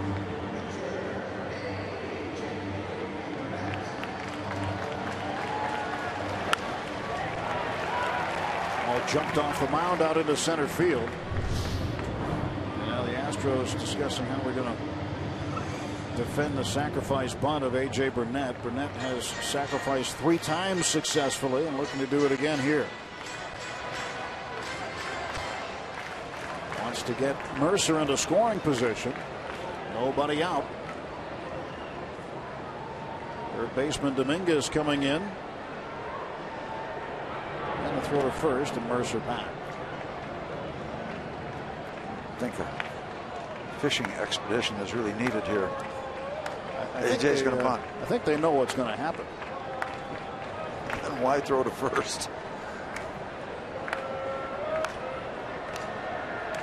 Corners crash. AJ swings. Well, you've got the shortstop Gonzalez playing up the middle.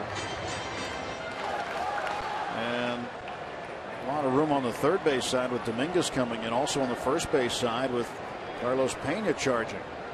Let's see if they do the right thing here. AJ fouls the bunt back, and that's strike 2.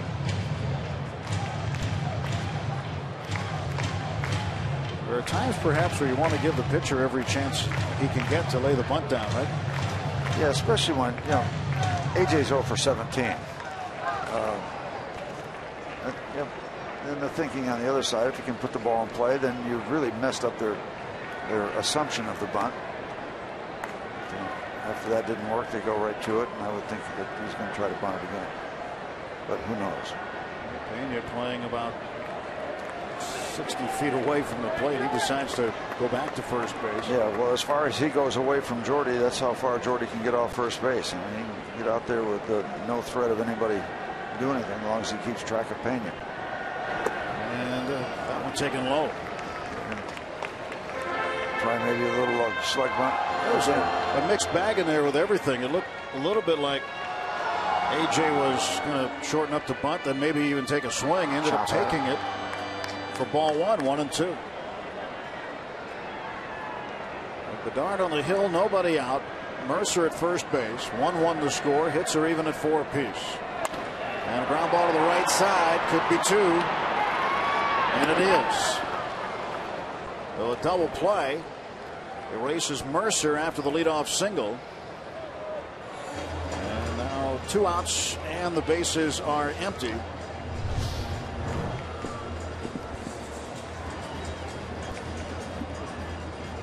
So Burnett grounds into a double play. sacrificing the man in the scoring position with 1 out, with 2 outs, and nobody on.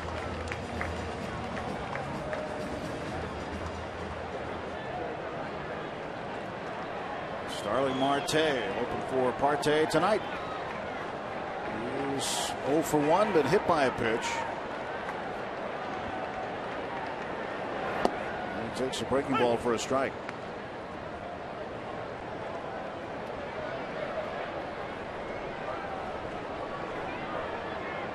AJ probably disappointed, couldn't help his own cause out offensively. 0-1 on the way. Marte pops a foul, and it's 0-2. Marte went down swinging in the first inning on a pitch that was high and away, well outside the strike zone that he chased. And in his last at bat, he was also 0-2 before Eric Bedard came inside on him and hit him. 10th time this year, Marte was hit by a pitch, second in the National League in that category. 0-2, fouled off. Fought that one right off the handle. Goes over the first base dugout.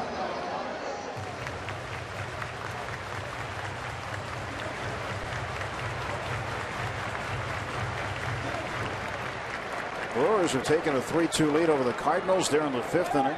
Cincinnati's beaten Philadelphia 10-0 today. Cubs beat the Mets 8-2. 0-2 pitch. And Marte in the air down the right field line. And over to plate is Carter. Carter makes the catch. And the Pirates are done in the 5th. Only 3 men come to the plate. Mercer gets a hit, and that's it.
Brought to you by Head and Shoulders, now with Old Spice. A.J. Burnett coming up huge in the first inning with the bases loaded. You're looking at a 1-1 ball game, critical. He was able to keep the Astros off the board. Struck out Carter and then struck out Pena. 1-1 score in the top of the 6th inning. A.J.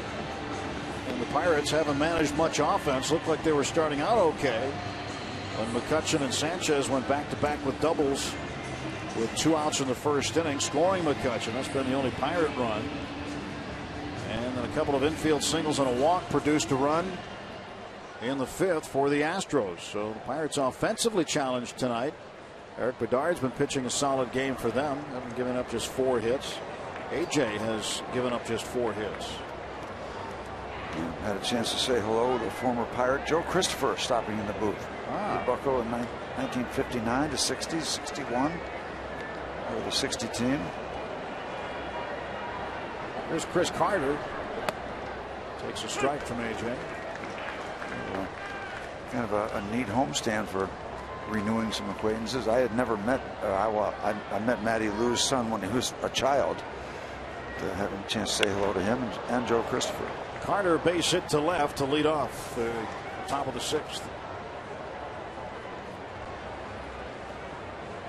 Well, new for 2013, it's the Pittsburgh Fantasy Camp weekend at PNC Park, September 5th through the 7th. Adult Pirates fans will spend the weekend playing games on the field and under the lights at PNC Park while being instructed and coached by Pirates alumni.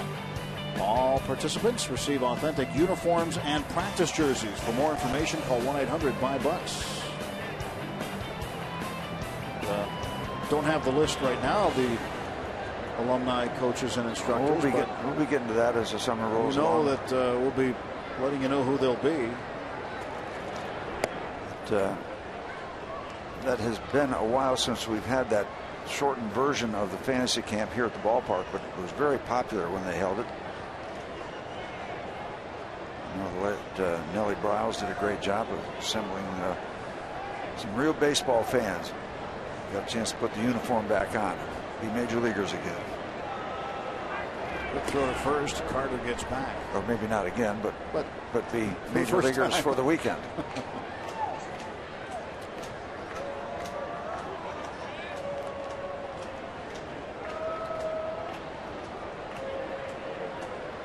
Activity right now in the Houston bullpen. 1-0 pitch. Check swing. Over the Pirate dugout.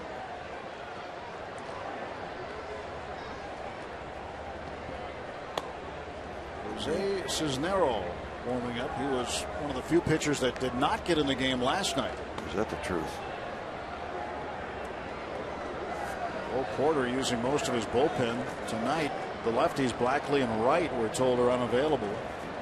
5 out of the pen last night. Carter the runner at first base, and Pena at the plate. Nobody out. 1-1 pitch. Snap throw back to first, and Carter's safe. Good throw behind the hitter. That's a tough throw for a catcher, but using that left-handed hitter as a screen. What a good throw. Might buy you a second, half a second. Nice swipe tag attempt by Gabby. Good work on each end, but then a safe return to first base by Chris Carter. And I'm surprised. I would be surprised right now with any guy getting any Astro getting on base that they wouldn't try to run on AJ. To left field, right at Marte. Let's check the Twitter sphere, Steve. Somebody has a question for you. Not on the boat. AJ has been mowing down batters all year. Steve, what's the most amount of batters you ever struck out in a game? I got an 0-2 count on Joe Torre one year. I struck out 10 maybe. That was it? Once, yeah, it was downwind. You got an 0-2 count? That was all you got? No, I don't know. I was not a strikeout pitcher. I might have gotten 10 one or two times if it was downwind, if I could win it with me. Dominguez takes outside. So if the wind was blowing in at Wrigley, you had a chance. I had a chance, yeah. And I fell into a trap a couple of times thinking I was a strikeout pitcher, and that wasn't my game. I got my face ripped off against the Giants thinking I was a strikeout pitcher. I had 9 strikeouts in 5 innings. I'm really dealing, and then the roof fell in. That wasn't my style, so eventually it caught up with me. 1-0 pitch from AJ to Dominguez. Bouncer to short. Mercer flips to Walker for 1. Back to first. Here's a double play. A letter from home, like a letter from home. Twin kill ends the inning. 1-1.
you set them up, didn't you?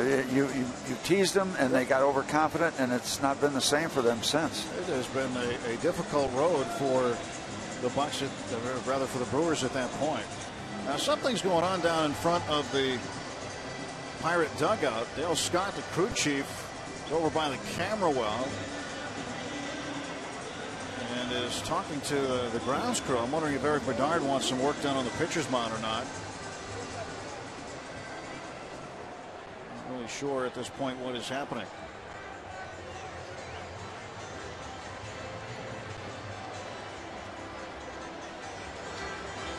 Something to do with the bullpen, Robbie? Yeah, well, the issue is the bullpen phone is not working. That's what I overheard Dale Scott talking about with members of the grounds crew right here. So we'll get you a further update. We might have to get some of that cell phone technology rolling. So I think what they're doing here is notifying both sides, Clint Hurdle and now Bo Porter. So they're having issues right now with the bullpen phones, guys. Technology. You used to raise your right. I want the tall right-hander and just wave your arm up. I want the side wheel and left-hander. Every bullpenner used to have a sign. Dennis Martinez out there in the Astros bullpen. Dale Scott, yep. Chief getting it done. Well, telephone issue right now. So they need an upgrade, something more digital or something, whatever those words are. Eric Bedard pitching to Jose Tabata. Tabata puts the bunt on the ground, and that's a base hit. That's the best thing that could have happened right there. It caught him in between. If it bounces earlier, he gets it easily. If it stays in the air, he catches it easily. We got a tweener. We got a base runner. Well, good start for the Pirates in the bottom of the 6th. Dominguez just could not get to this baseball. Actually, all things considered, with the way the ball was popped up in the air, even if he gets it on the ground, I don't think he can do much because there was pretty good hang time and Tabata was off to the races.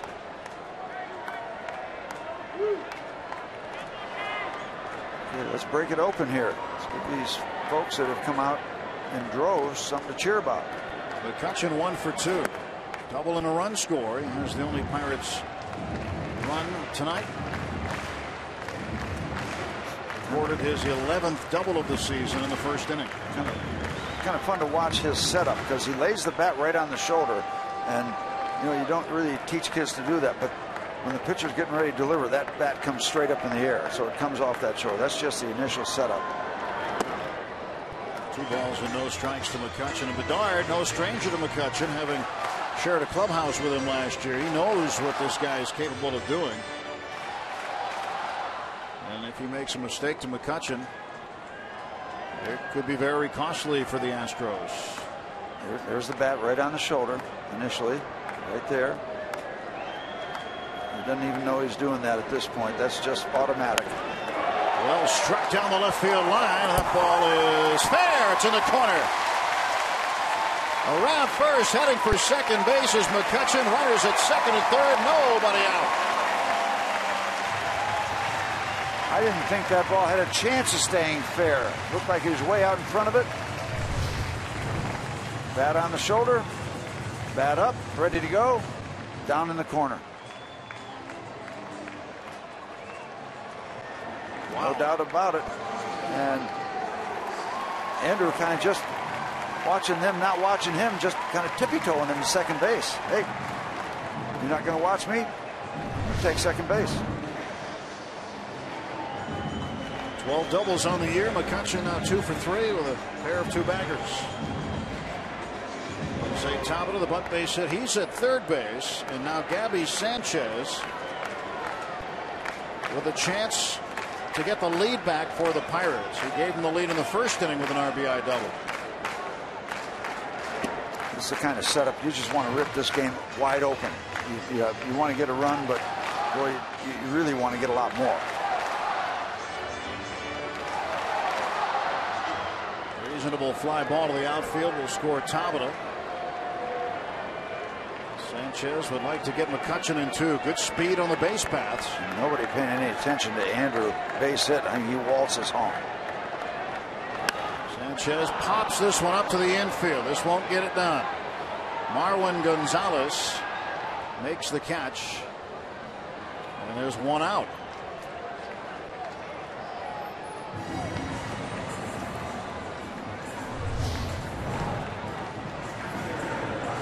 Up and in, just tied him up, got it right off the handle.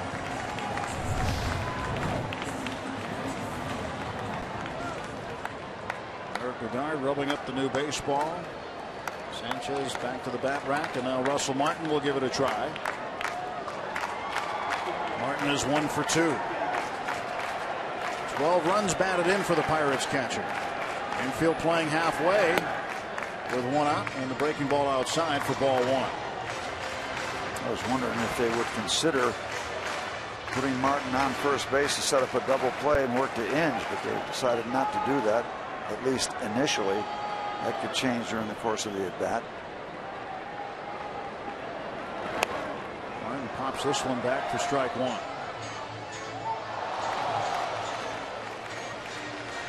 A couple of off-speed deliveries to start off the at-bat.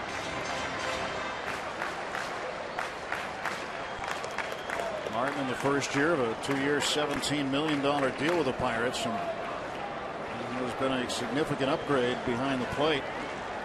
Having a good start to his season offensively.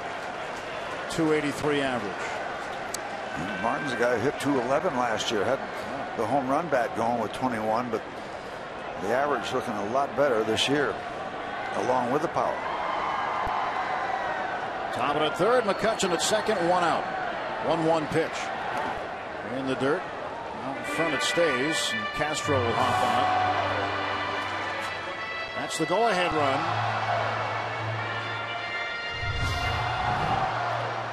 A run saver right there.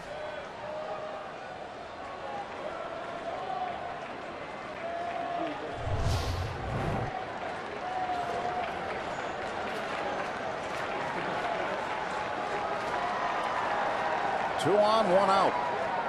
Eric Bedard getting a sign from Castro. Here's the pitch. Still soft. Curveball downstairs.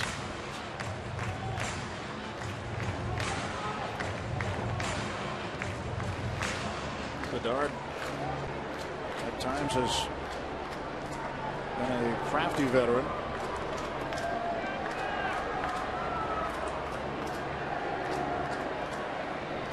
Two balls, two strikes. And the pitch coming to Russell Martin. Still staying soft. Yep. Staying soft. And so no real risk of doing or having that kind of an approach because you got first base open. So you try to fool them, and if you can't fool them, then you lose them and set up the double play. They're trying their best not to give in and throw them a fastball to hit. At least that's what it's looked for the first several pitches delivered to Russell. Well, Russell can get a run or two in here. This large crowd will erupt. I think they'll go crazy with a free pass right now. Down to third. Coming to the plate is Tabata, and he is out. Dominguez throws out Jose Tabata, who is running on contact. Jose tried the drive-by slide to catch it with his hand, and he was tagged out. Fielder's choice for Martin. Well, a couple of huge outs for the Astros. It was a drive-by by Tabata, and C.B. Buckner says he got him on the way by. Yep, good call. Buckner right on it. There's the contact before the plate is slapped. Thanks again to the AJH cam. And once more backing up. Good call by an umpire. Now it's up to Brandon Inge with two down. Runners on the corners. McCutchen had a real big jump off of third. And a breaking ball in for a strike. Boy, Eric Bedard is not afraid to throw that slow hook.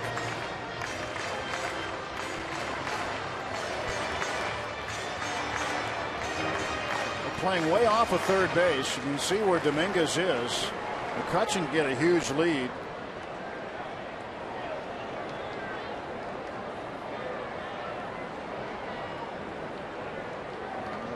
Left-handed with his back to him. How far Andrew gets down the line. Inge, base hit. McCutchen scores. It's 2-1. Brandon Inge, a 2-out RBI single, and the Bucks back in front. And they went to the well once too often with the curveball. The hook, Inge waited on it, delivered the RBI single. Nice bit of hitting by Brandon Inge. Right in the on-deck circle. This guy's been around a long time. Looking at Bedard just leaning on the curveball in the difficult situation. Just leaning on it. Well, this is going to get some activity going in the bullpen for the Astros now as Neil Walker digs in. Pirates also going to get something going. Bucks back in front here, bottom of the 6th inning. 88 pitches for Eric Bedard. He might need to get this out to stay in the ballgame. Fastball strike. Well, Bedard's pretty much going to be a guy around 6 innings and somewhere around 100 pitches anyway. Yeah, and he will not hit. If he gets this out, he will clean up this inning, but he will not hit in the top of the 7th. 2 to hit second in the 7th. So even if he gets the out, he doesn't stay. Yeah, it's going to but be he keeps the Astros close. Martin at second base and Inge at first. The pitch. Walker takes low, 1 ball and 1 strike. Neil 0 for 2 tonight. Brandon Inge putting the Pirates ahead.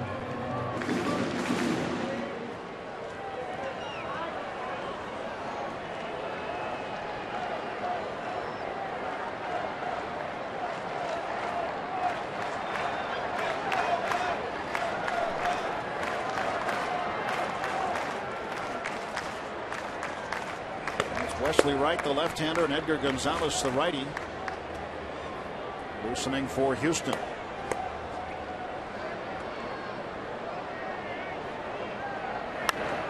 Walker hits this one up in the air to right field. And foul ground, it's Pena.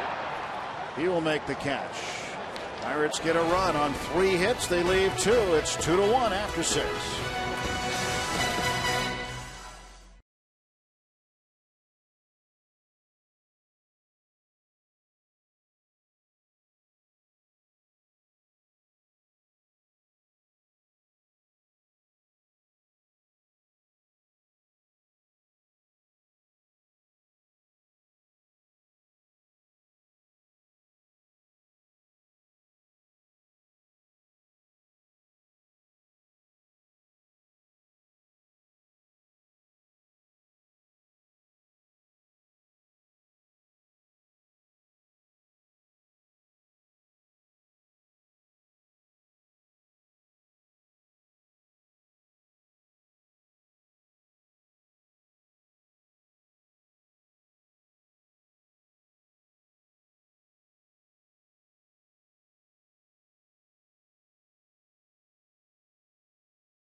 And an interesting story about Bo Porter and Dave Tremblay, his third base coach. Those guys go way back. Bo Porter was a minor league player in the Cubs system where Dave Tremblay managed for a long time.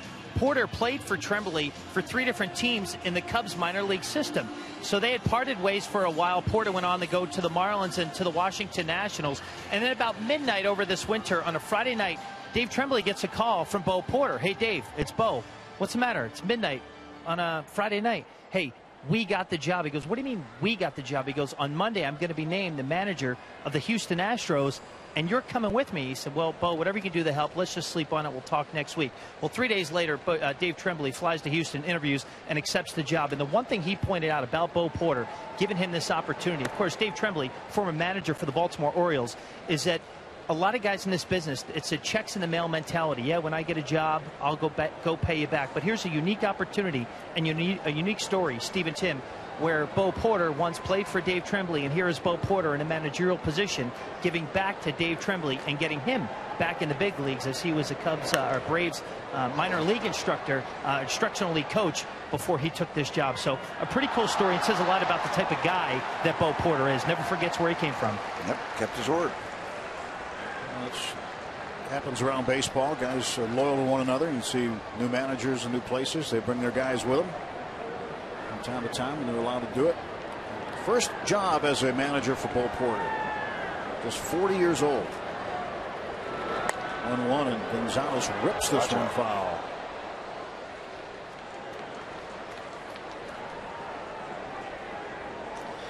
Clint Hurdle and his staff all trying to hold on to a 1-run lead. See Clint jogging there? He's loosening up for the late innings. Everybody's kind of waiting for something to happen. The Pirates have scratched out a lead. 1-2 popped up, Inge drifting back, and into foul ground makes the catch. One gone, top of the 7th for Houston. And how big was that double play in the 6th inning? A leadoff base hit late in the game. The pitch count's going up.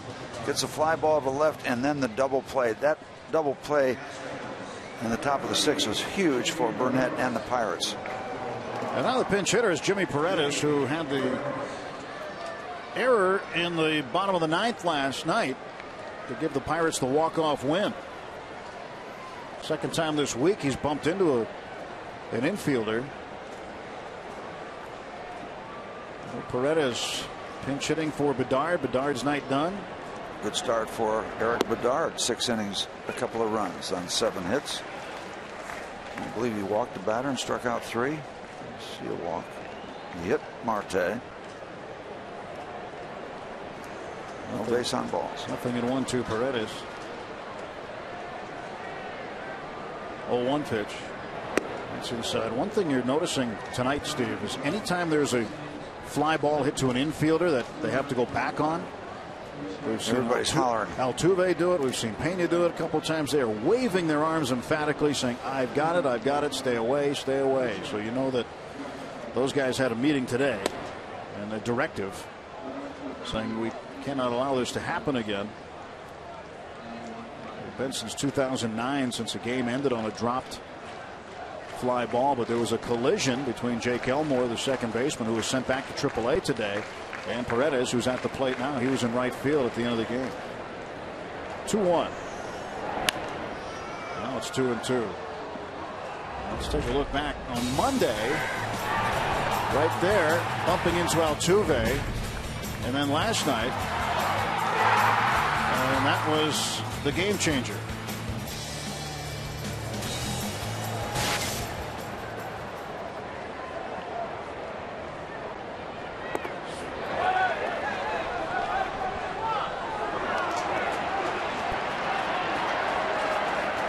So he's out.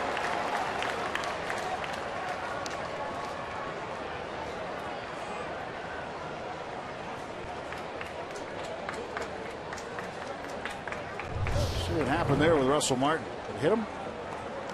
Swung at a ball to hit him on the foot. Yep. Sorry, I know it hurts, but you're out and ball's dead. That's it. Hit him on the foot. So is the at bat. Yep. So he can't go to first. I thought that actually hit off the knee of Russell Martin by the naked eye. First. Wondering what the heck was going on. So because it hits the batter, it's a dead ball, and first base is not available to him.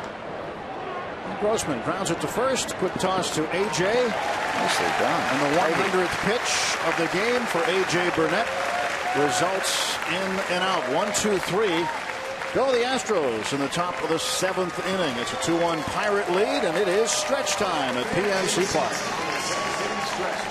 We invite you now to stand, follow the bouncing East Park Smiley Cookie, and join everyone watching at home on Root Sports as we sing Take Me Out to the Ball Game.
Great work by the AGH cam here tonight, along with Robbie Smikowski and Steve Blass. I'm Tim Neverett. Bottom of the 7th inning, 2-1 Pirates with a lead. And a new pitcher is on for the Astros. Right-hander Edgar Gonzalez, who was the losing pitcher last night, pitching an inning out of the bullpen. A.J. Burnett's night is going to be done. He's scheduled to hit second this inning, but Garrett Jones is in the on-deck circle, and they expect him to come out and face the right-hander Gonzalez. And that was one of the points we made on the pregame show with Paul and Teak. Let A.J. bobble his way through 7 innings. And that's exactly what he did. 4 straight times he's done that. Very much a quality start for A.J. Jordy Mercer will lead off. He had a leadoff single in the 5th inning. 1 for 2 tonight. Pirates leading it 2-1. 2 runs on 7 hits.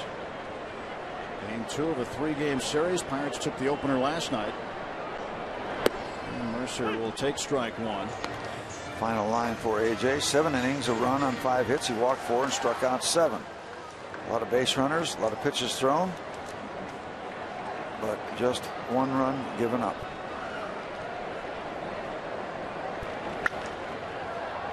In the air to right field, and Carter waits for it. 1 out. So Bedard and Burnett. A lot of pitching. 2 opening day starters for the Pirates. Burnett had it this year, Bedard last year. Both of them pitching well enough to pick up a win.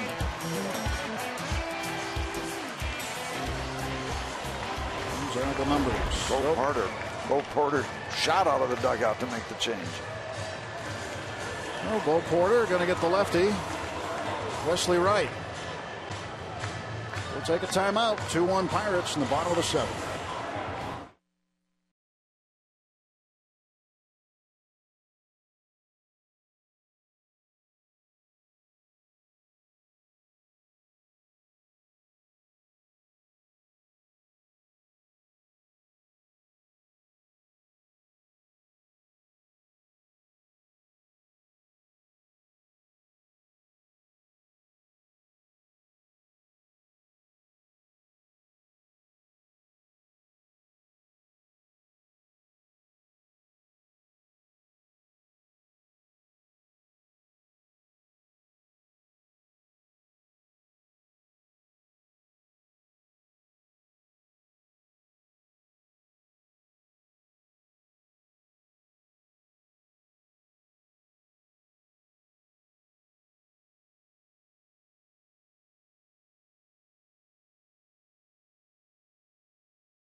the Pittsburgh Pirates and may not be reproduced or retransmitted in any form, and the accounts and descriptions of this game may not be disseminated without the express written consent of the Pittsburgh Pirates.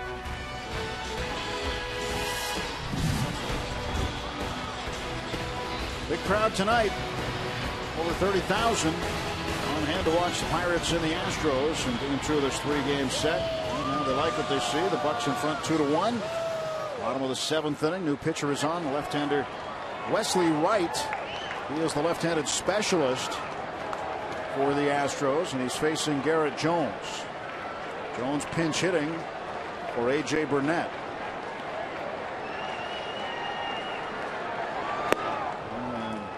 Jones will take a strike. Well, last night, Steve, Wright was in the ball game in the 8th inning and faced Walker. Came in, got 1 out in the bottom of the 7th, and in the bottom of the 8th, faced Walker, gave up a base hit. With Russell Martin coming up and Pedro Alvarez on deck. 0-1. And that hits Garrett Jones. The Pirates with a base runner. And what ended up happening was, by taking Wright out of the ball game, he'd already used Travis Blackley, his other left-hander, and had no other left-handers to face Pedro Alvarez, who struggles against lefties at times, and he had no choice but to have Hector Ambriz face him, a right-hander, and Pedro pulverized the baseball. So Bo Porter takes out a very disappointed Wesley Wright, who does not get the job done. Another pitching change here at PNC Park.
Already.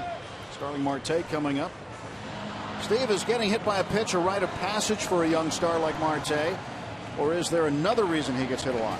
Well, first of all, it's not a rite of passage unless you're a jerk, and Marte is not a jerk, so there's nothing personal about that. You know, he's seen guys that will pitch more, probably challenge him more inside than he saw down in the minor leagues. But if he's lunging, if he's too far up on the plate, if he's a guy that doesn't react quick enough, or if that's part of his package as an offensive player to not get out of the way. But there's nothing that I've seen about Marte that wants people to throw at him. They will test him.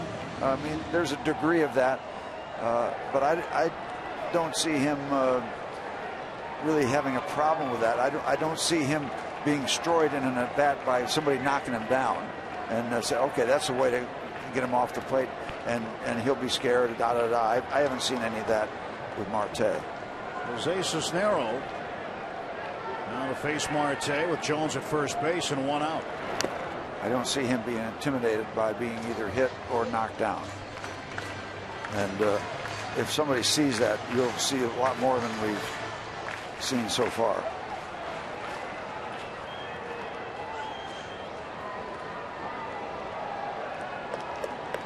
0-1 to Marte.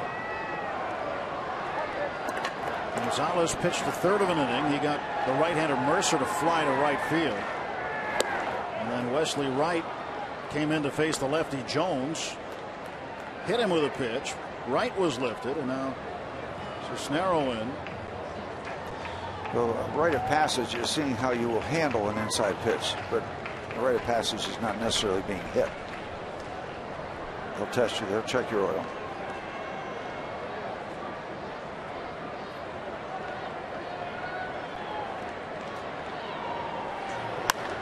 That's up the middle and into center field for a base hit.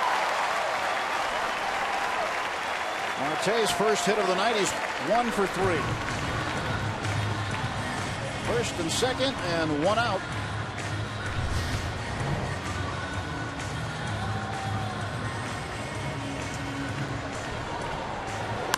Good hitter.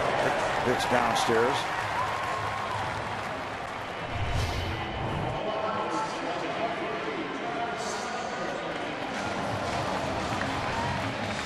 Another pinch hitter is Tabata will not come to the plate. Pirates will send out the lefty Travis Snyder.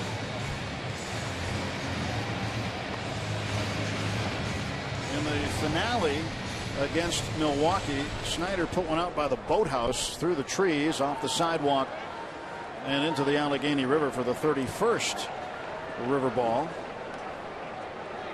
And the external signs by the catcher Castro letting them know how they're going to defend this situation. Cisnero, 1 out and 2 on.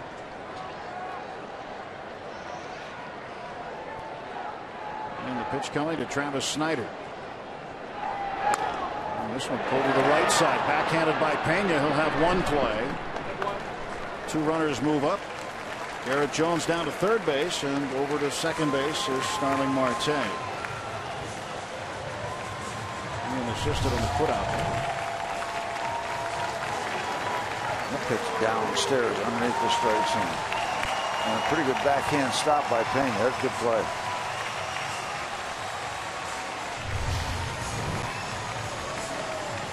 Pena having a word or two with Cisnero. Probably talking to about the guy coming to the plate. Home plate umpire C.B. Buckner clapping his hands saying, let's go, guys. I'd be surprised if they pitched to him. Now, first base open. McCutchen going down into the crouch. He's either going to get put on or they're going to pitch around him. And if they don't, McCutchen could capitalize on a mistake by the Astros.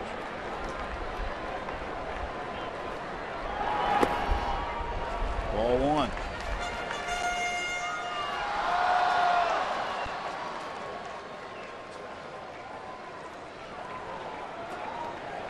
I mean, I've got a lot of respect for Gabby Sanchez, but I think if I was out there, I'd put up 4 fingers. It's still a 2-1 ball game. Second and third, 2 down, 1-0 pitch. And McCutchen takes low ball 2. Castro looks over into the dugout and gets any indication that they might finish this off. Yep. And now they will walk him. And McCutchen doesn't even pick his bat up.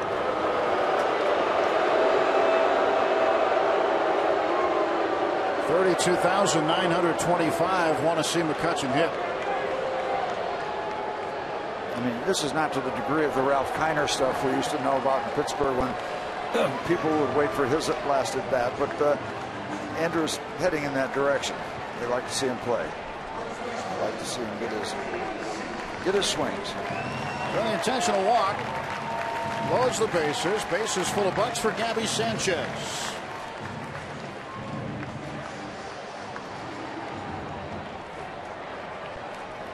Sanchez with an RBI double tonight. He's 1 for 3. And let's see him hit a gap here and watch Andrew make a fast trip around the base pass.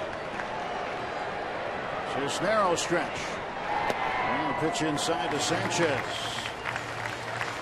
Good opportunity to add on in the bottom of the 7th. 2 runs on 8 hits for the Pirates. 1 run on 5 hits for the Astros. Gabby with one career grand slam. Pitch outside. It's 2-0. This is a hitter's delight. Bases loaded. Pitcher out there behind in the count, 2-0. You may not get the fastball, but your head is pounding with the expectation of seeing the heat right here. Gabby hitting .327 this year as the cleanup hitter. Here's the pitch. And it's fouled back right off the catcher, Castro. Pretty good fastball right there. He was looking for it, but he's never delivered a good one. A lot of speed and a lot of location.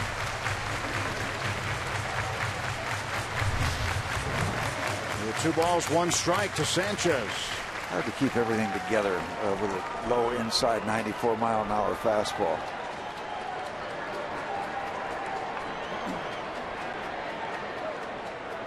Ready for the 2-1 pitch. So Snero has the sign, ready to go. But now time is called as Castro wants to get it right. The little infielders also want to know what the signs are going to be.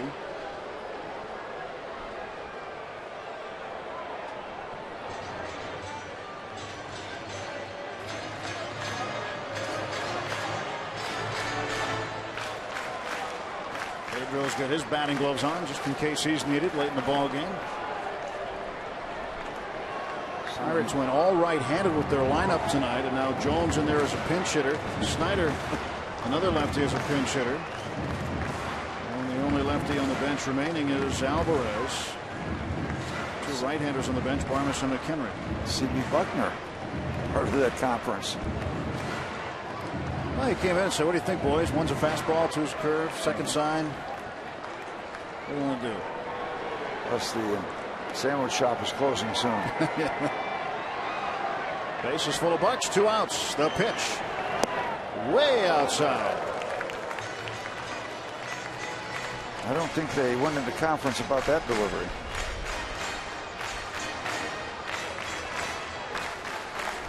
They got 2-2 up on the border. I think it's a 3-1 count. Thought it was. I think you're right. I think it is 3-1. Waiting for the umpire's fingers. He hasn't put them up.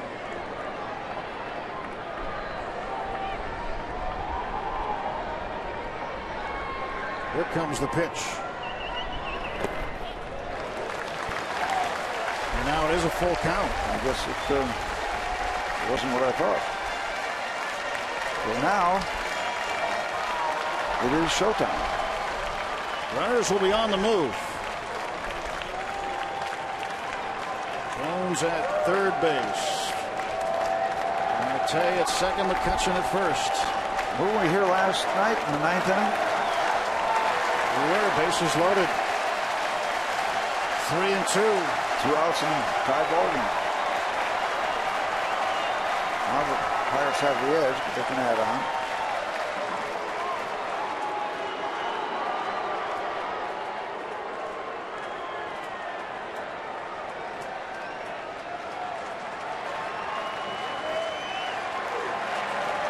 Cisnero will deliver the payoff pitch.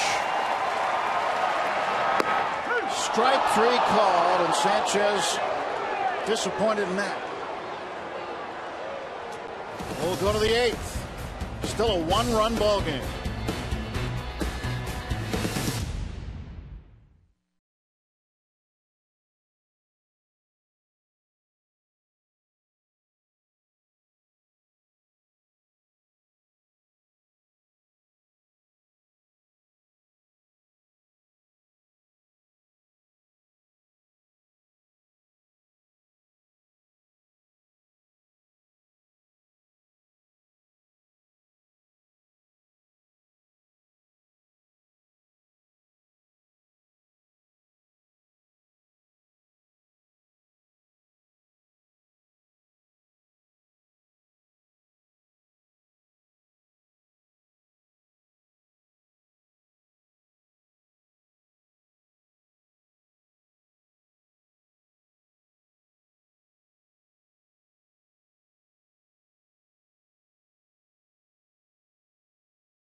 It's time for the first half of the combination of Mark and Cheese. Mark Melanson will come on here in the 8th inning, trying to protect this 1-run lead. Tough at bat for Gabby Sanchez. 3-2 pitch, base is full to watch it for strike 3, but Pirates still with a lead. And Melanson has been one of the best in the business this year in baseball as a setup man. 21 innings, 1 run given up. 21 innings, 1 free pass. 21 innings, 22 strikeouts. See Travis Snyder stays in the ball.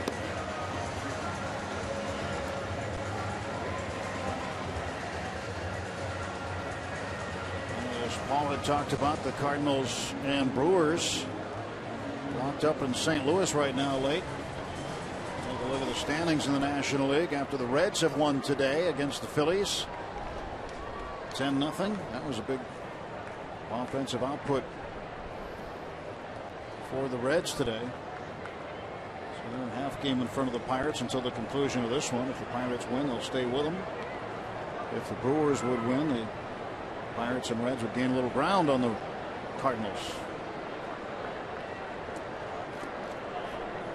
Melanson has been ice. And fires a strike into Trevor Crowe. Just talking about the top 3 teams in the Central for a moment. Cards, Reds, and Pirates. Over the last 10 games, all 3 of them 7-3. Keeping pace with one another at this point. No blinking. 0-1 to Crowe. And a ground ball toward the middle. That's going to make it to center field and the base hit. A seeing eye ground ball. Innocent little ground ball. Eludes everybody.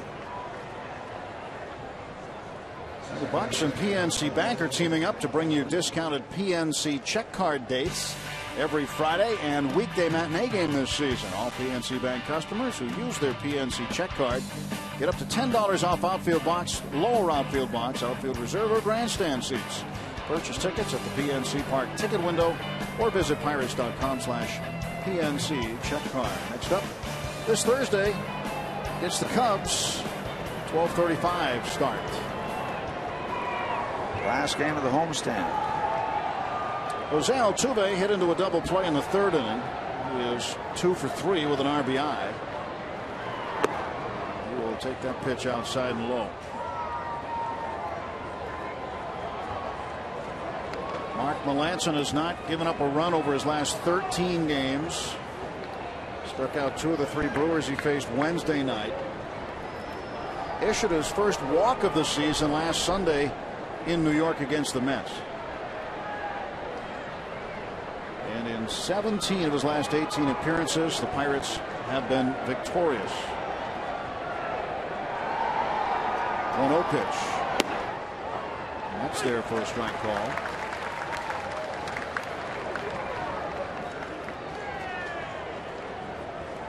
Another number to think about this year, Steve. When the Pirates lead after 7 innings, their record is 18-0. Gotta like that. And if he can hang a 0 on the board this inning, when they lead after 8, they're 23-0. I like the O part best. Altuve fouls that back, and it's 1-2.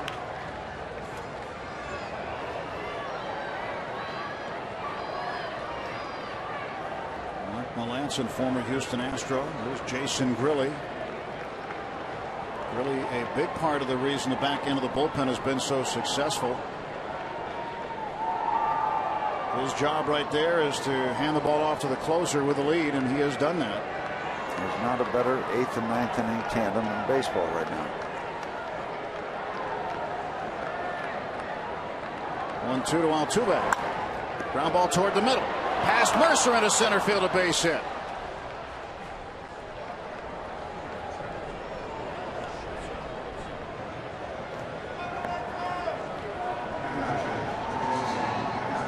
Here we go. 1-run ball game. 2 men on, nobody out in the 8th. Just out of the reach of the glove of Melanson, or just behind it or in front of it. Didn't miss Mark's glove by much, but had enough on it to get up through into center field.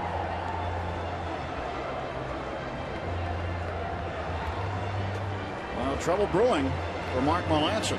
Got two guys on, nobody on, and Castro the hitter. And now a chance to move two guys into scoring position. They like to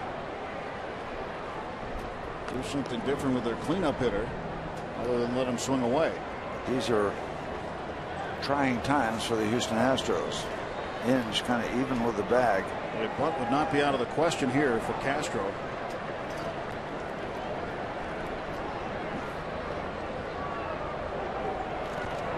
Let him swing, at least for now, and he takes ball one. Don't very often see your cleanup guy bunting. It has happened, but it's not a common occurrence. Desperate times call for desperate measures, and when you're 11-31 with the worst record in Major League Baseball and struggling to win games, it shouldn't really matter who's hitting where or what part of the lineup they're in. If you get a chance to help your team win a ball game by manufacturing a run, do it, wouldn't you? The other side of the coin is what do you got to lose by going for it? Well, right now they decide to turn him loose. 1-1 to Castro. Roll the dice, see which way it pays off.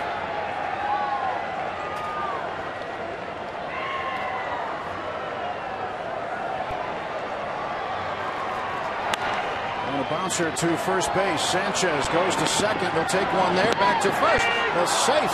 Melanson covering. So they get one out, but importantly, the tying run moves to third base with less than 2 outs. And it was an awkward ball to try to get a double play on because it looked like it got out of the glove there. He drops it, and that takes the double play away. And really, when you think of all things and they're considered you're lucky to get one, you got Melanson over covering first base. That was an awkward situation. So awkward at the beginning, awkward at the end. They get an out at the cost of 90 feet up to third base. Carter is 1 for 3. He struck out twice, had a single in the 6th inning. Well, here's you love double play, but you're thinking strikeout also.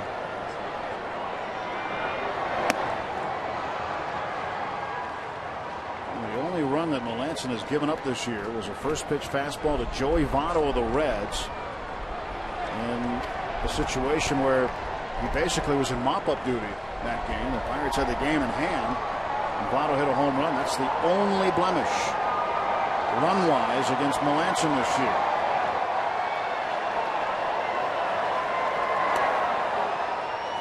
Two balls and no strikes.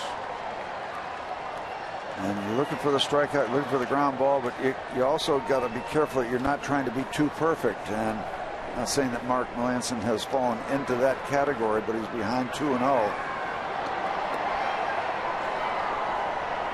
And what that does for the time being is lessens the chance of somebody chasing a borderline pitch, because Carter can afford to take a pitch and not have to risk swinging at something bad that you can't do much with.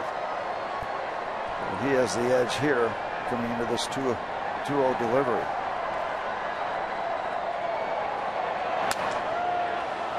Base hit for Carter, and the game is tied. And Melanson's given up just his 2nd run all year. It's a 2-2 game in the top of the 8th. 3rd hit of the inning off Mark Melanson. And the good hitters count 2-0. Look for a pitch.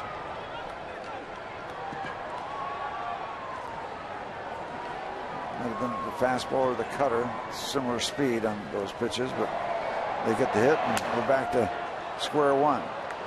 2 runs and 8 hits for both the Pirates and the Astros. Well, Melanson fails to hold it for A.J. Burnett. Burnett will come away with a no decision out of this after 7 innings of work with 7 strikeouts. And now a new ball game. Well, that strikeout with Sanchez with the bases loaded in the bottom of the 7th looking pretty big right now. 2 on, 1 out for Carlos Pena. Strike 1.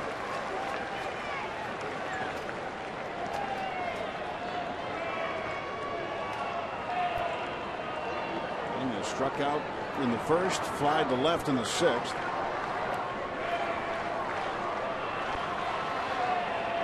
This game's going to belong to the bullpen. Gets Bedard off the hook.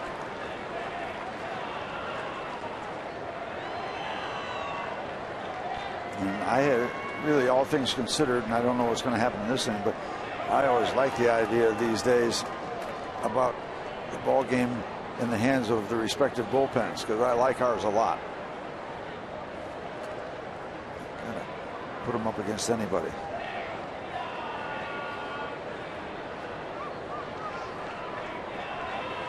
Oh, one pitch to Pena.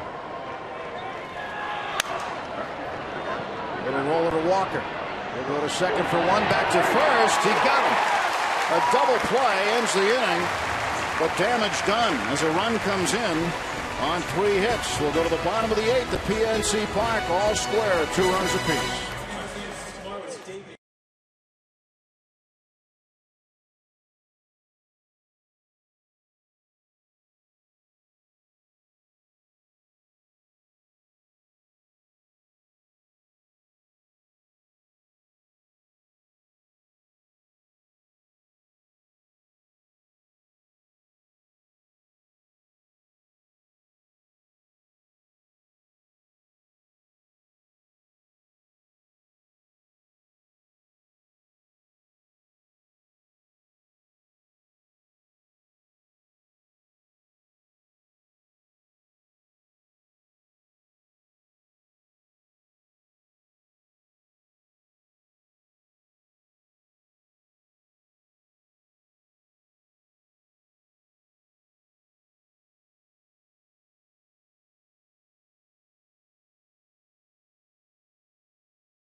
Tomorrow afternoon, Lucas Harrell, he is 3-4. Right-hander has a .511 earned run average for the Astros. And for the Bucs, it'll be Jeff Locke, who in his last 5 starts is 2-0 with a 2.10 ERA. 1:35 first pitch. Coverage begins here on Root Sports at 1 o'clock tomorrow in the series finale. Game 2 yet to be decided. 2-2, bottom of the 8th inning. When that play at first base, the Pirates got the call, and it appeared that it was the right call. So very close. They get the double play. So very close. Russell Martin is 1 for 3. Pirates need to find a way to scratch out a run here late. And a 1-0 lead. Saw that one go away in the 5th inning. And built a 2-1 lead in the 6th. And that was gone in the top of the 8th. 2-2. To all those people that said, oh, the Astros are coming to town, this is going to be easy. Well, it has not been easy. 6-swing foul back to the screen. 1 ball, 1 strike for Russell Martin. Wind kicking up a little bit now at PNC Park. Flags that have been laying along the side of the flagpole started to move a little.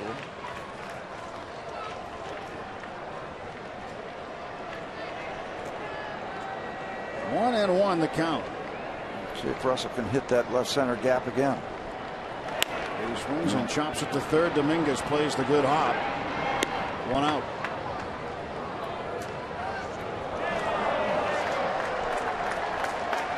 And Dominguez throws out Russell Martin. 1 gone for the Pirates. Will bring up Brandon Inge. Inge drove in the go-ahead run in the 6th inning, scoring Andrew McCutchen. McCutchen has scored both Pirate runs tonight. Inge is 1 for 3. RBI number 4 he picked up in the 6th.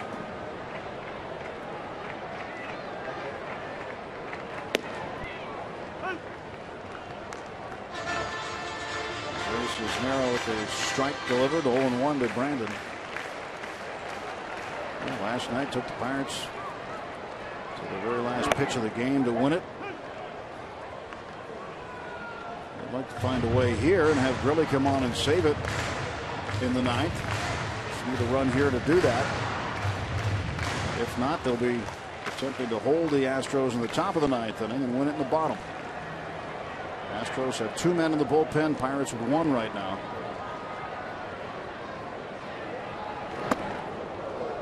One ball, 2 strikes.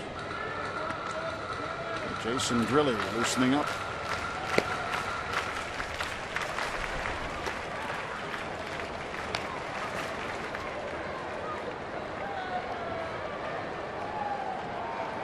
Ames takes the 1-2, puts it into left field for a base hit. Go-ahead run is aboard with 1 out. Again, nice piece of hitting as he waits and waits and delivers the same type of hit that he put out there to drive in the run in the previous at bat. Waiting, waiting, waiting, and waiting just long enough to deliver it out into left field.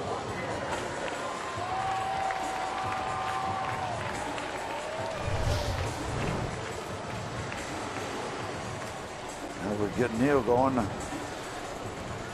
He's had a difficult night, 0 for 3, but there's always one more chance to do something very special like a gap shot. Neal gets to bat left-handed for the first time tonight. Better from the left side than the right. And he will take a strike on the inside corner.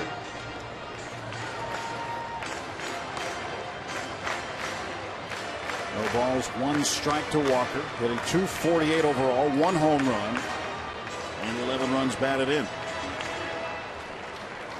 Inge at first. Pirates batting in the bottom of the 8th inning of a 2-2 ball game. 185 right-handed, 282 lefty.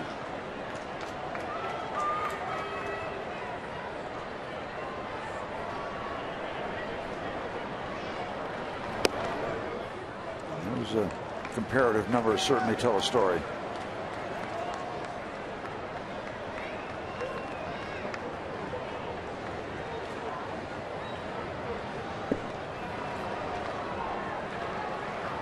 One ball, 1 strike to Neal. Inge off of first, short lead there. And the pitch coming from Cisnero. Couldn't make up his mind whether he wanted to or didn't want to. Got caught in between. Ball and 2 strikes to Walker.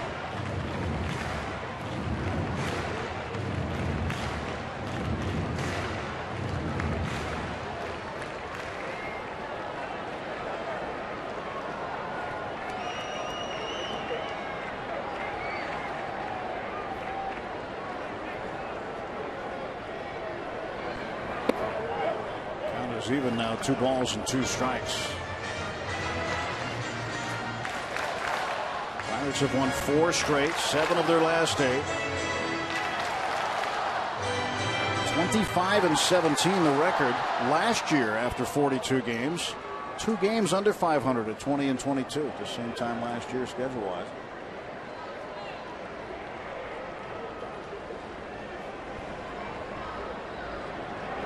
2-2 popped up. Foul. And that is into the seats. Don't miss your chance to win an autographed Neal Walker jersey by tuning into this week's Sunday Night Classics. Watch Walker and his Pine Richland Rams in the 2002 Whitfield football finals. And look for the key word to enter for your chance to win. Watch and win during Sunday Night Classics. Future Phenoms on field tomorrow night at 8 on Root Sports. That's some must-view television right there. 2-2 to Walker, 1 down, 1 on. And Walker goes down swinging. He is 0 for 4. Out comes Jordy Mercer.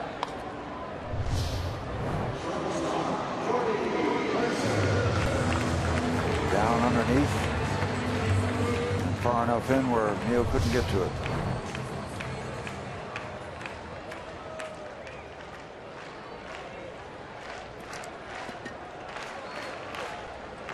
Mercer 1 for 3, singled in the 5th.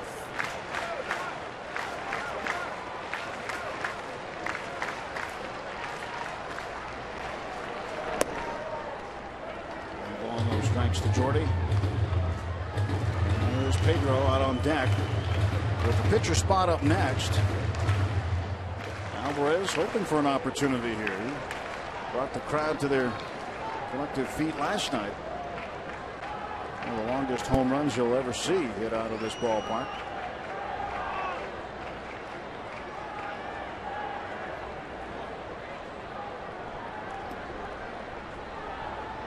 One ball, no strikes to Mercer. Inge at first. A 1-out single for Inge.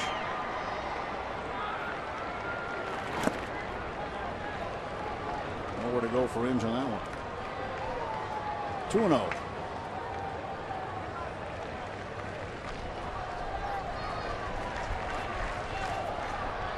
Inge with a 2-hit night.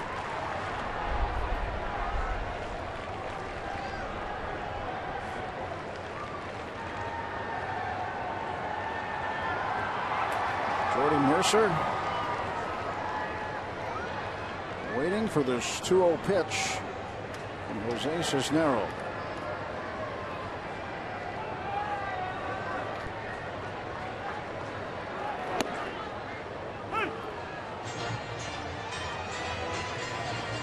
Wasn't the one he was looking for, but pretty good pitch from Cisnero.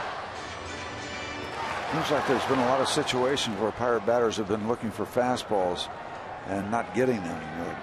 A good bit of the time with Bedard, but he's known that's kind of his style, is not giving him throw the fastball.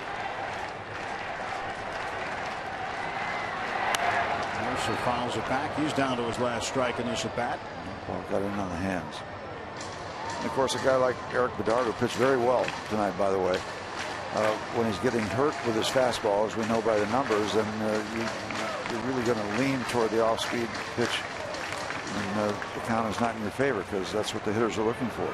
Stay away from the heat. Inge and Pena discussing it. The count is 2-2.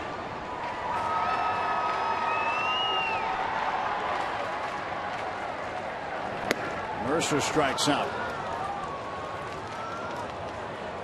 So ahead of the 9th inning. It's the Pirates 2, Astros 2.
Astros for the second consecutive night as Jason Grilli is into the ballgame in a non-save situation about to throw his final warm-up toss. And a lot of people have asked about Jason Grilli and what exactly it does, what exactly he does, I should say, when he writes a few things into the dirt behind the mound. And I am about to tell you when he does it. And this should be his final warm-up toss. There it is. So he's going to reach down right now. He writes 4 inscriptions into the dirt. TM for Tim Metzger, who's a friend through his father's work who passed away. CG for his grandmother, Catherine Giampetro, his grandmom who passed away, J and J for his kids, Jace and Jaden. And the final thing he does is the sign of the cross. And, of course, he does it relatively quickly. But that is what the inscriptions are that Jason Gurley does every time he pitches, Tim. And he is a man of routine, as many people are in baseball. Looking to lock down the Astros here in the top of the 9th inning of a 2-2 game, facing Matt Dominguez. And gets a strike in on him. It seems like every outing I see Jason Gurley, he becomes more confident, more comfortable with the breaking ball. Now, he's still got the heat, take nothing away from the fastball, but it's starting to be a wonderful compliment that it appears he's really feeling good about mixing in the breaking ball. Foul ball played on the right side, and it's 0-2. There's an example right there. They start with the off-speed pitch for the strike, and then go to the heat and find a right-hand batter behind after seeing the curveball. You won't see many straight changes, but the breaking ball and the fastball from Jason.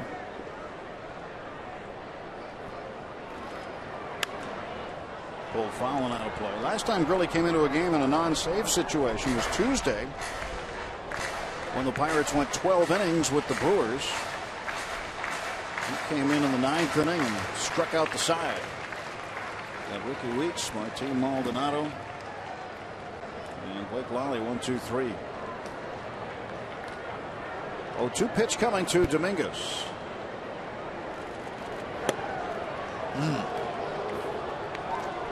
Just a little outside.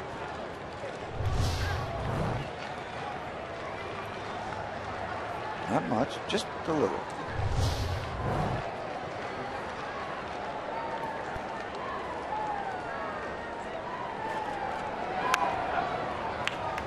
He's going back and forth. Soft, fast, soft, fast, soft. Jason trying to find a way to get 3 quick outs if he can. Hasn't been an issue for him yet this year.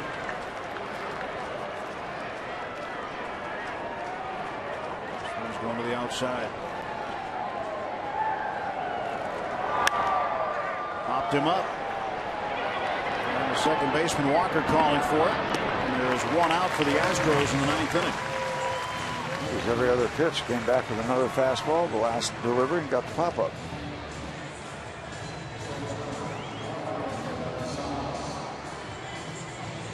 Gurley gets the first out. Now he'll face the shortstop Marwin Gonzalez. Switch hitter who will bat left-handed. They have 5 switch hitters on this active roster for Houston. Carlos Corporate, a backup catcher, is one. Jimmy Paredes, who we have seen the game here. Robbie Grossman, Trevor Crowe, and Gonzalez. Those are the 5. .252 average for Gonzalez. 1 for 3 with a run scored.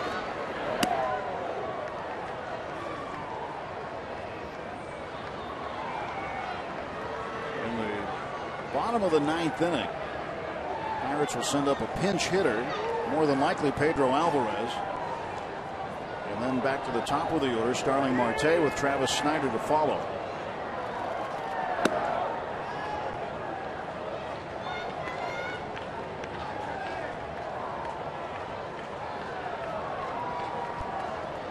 Two and 0 to Gonzalez. 1 out, base is empty. 2-2 ball game in the 9th.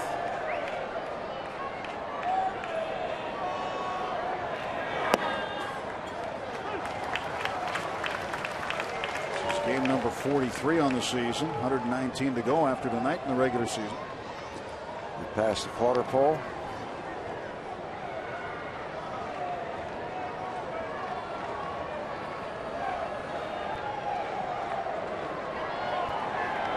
Two-1 slap foul. And it's 2 balls and 2 strikes.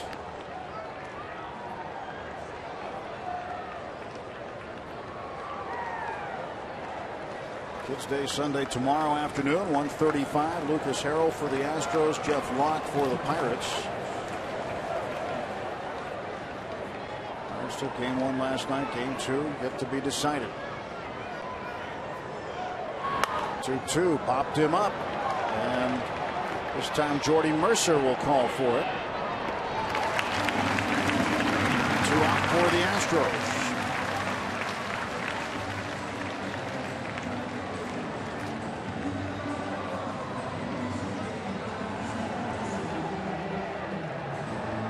And coming to the plate to hit for himself is Jose Cisnero. Oh, I like that.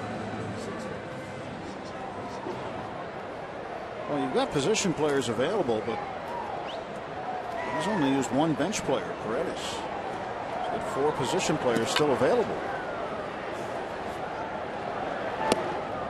But he certainly has liked what Cisnero has done, keeping the Pirates off the board.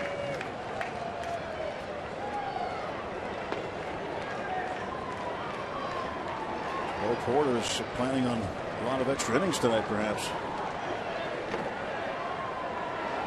And a not so good looking swing, and it's now 0-2. He burned up a lot of arms last night.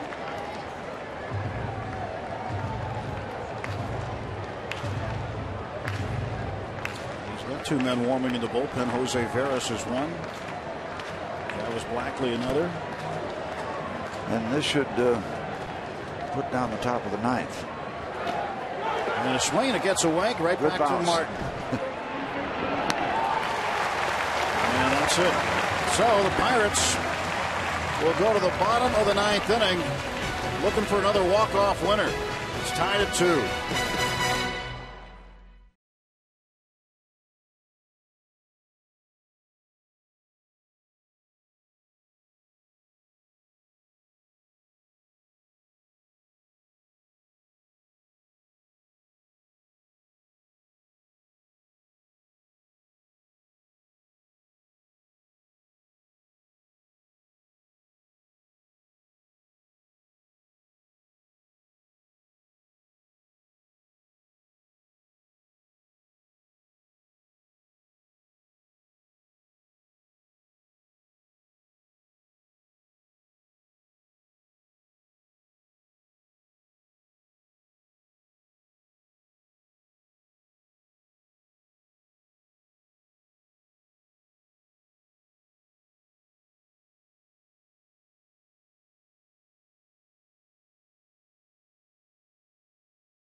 On 8 hits for the Astros. We go to the bottom of the 9th inning, and the Bucks looking for another walk-off winner. They've had 2 walk-off wins in this series, or this homestand already. One last night in the opener with the Astros, and they had one in the 12th on Tuesday against the Milwaukee Brewers. And the bat boy just dumped a whole box of baseballs. Maybe he's knowing something we don't. That's extra innings. Michael McHenry is out, and Pedro Alvarez in the dugout right now. Alvarez was on deck. He would have hit, at least it would have appeared, he would have hit in the bottom of the 8th had Mercer been able to reach. But McHenry is going to go up there instead. Alvarez remains the lone left-handed bat on the bench. There is one more right-handed bat on the bench, and that is Barmes. And if you're wondering about another catcher, if McHenry is not able to stay in the game for any reason, Brandon Inge is that guy. And ball 1 to McHenry. Cisnero has been strong. Came into the game with just 6 appearances. 5.02 ERA. There's a 1-0. And McHenry cuts and misses. 1 ball, 1 strike to the 4th. And if the Pirates win, Jason Grilli would get the win. He would become the pitcher of record and the Pirates get a run. They need to get him a win. Even his record is 0-1. McHenry to right center field and deep. After it, Carter. He'll track it down. And the right hand hitting McHenry hit the ball and it slid back enough to the right fielder where he could track it down. Hit it well, but it just had that slice back to Carter.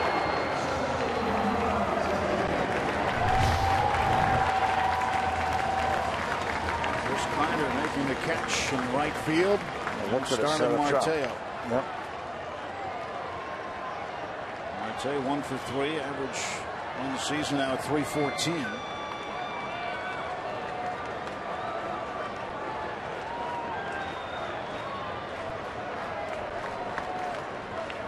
Michael got a lot of it, but the slice killed him. That is a foul ball. Need to get Marte on, steal a base hit, and we're out of here. That's one formula that I like. Yeah. Or just go ahead and save him more time. Hit it over the fence. Wow. He's got 5 homers this year. 0-1 to Marte. And the pitch fouled back. It's 0-2. The Pirates went to extra innings on Tuesday against the Brewers. Played 12. They were the last team in baseball to not have an extra inning game up until that point. Cisnero has given up 2 home runs, but he's got the edge on Marte 0-2. And he strikes out. Foul tipped into the mitt. 2 gone. 4th strikeout for Cisnero.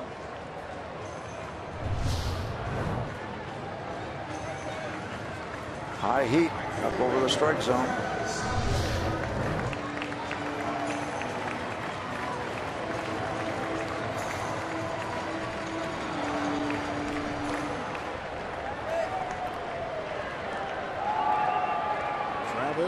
Snyder with an opportunity with 2 outs in the bottom of the 9th inning.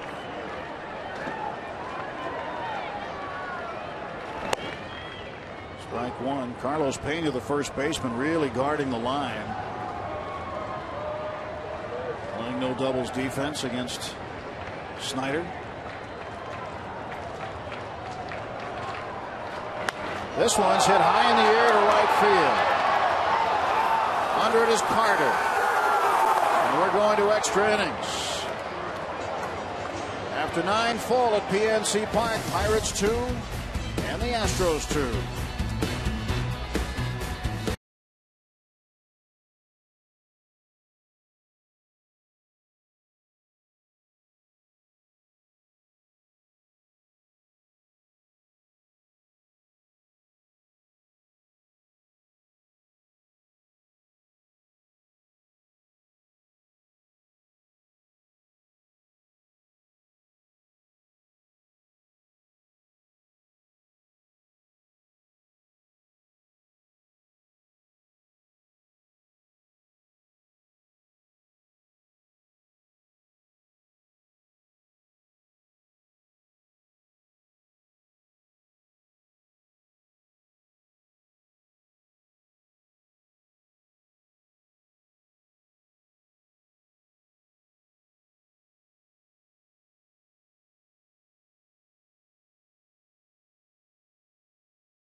Beef jerky. Feed your wild side.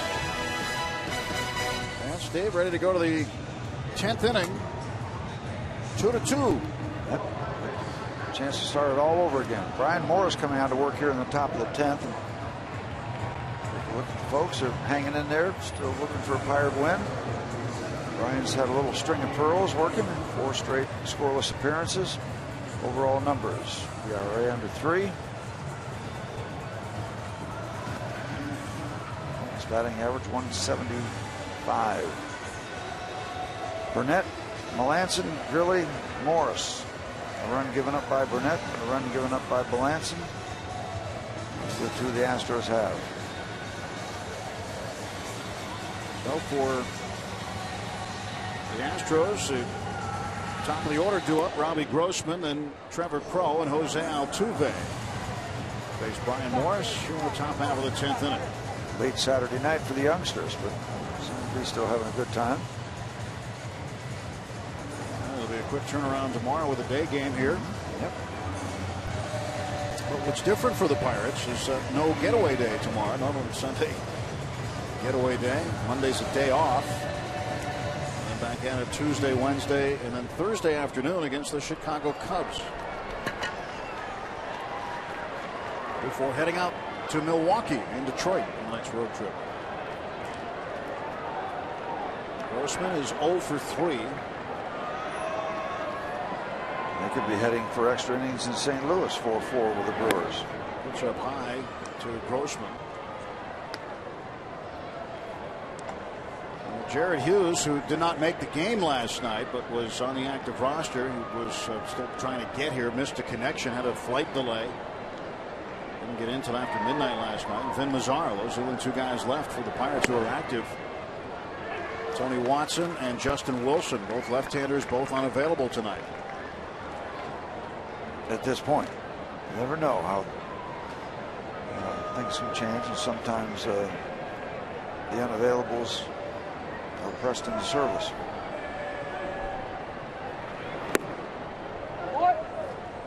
Two balls and 1 strike. Brian Morris likes to roll some ground balls every now and again. Looking for infield ground balls here.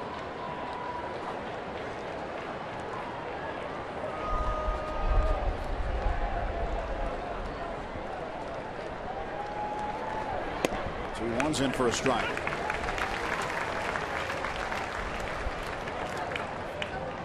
Grossman with a 2-2 count.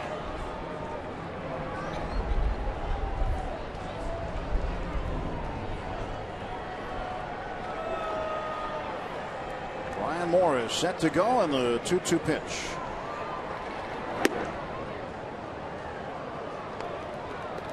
Do not need an Astro base runner right here in the top of the 10th.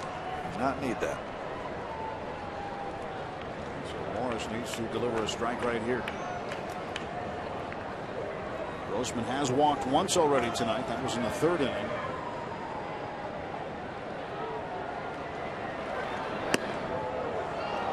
That pitch looked pretty good, but that is ball 4. And Brian Morris walks the first man he faces, Robbie Grossman. And the go-ahead run is on base for Houston.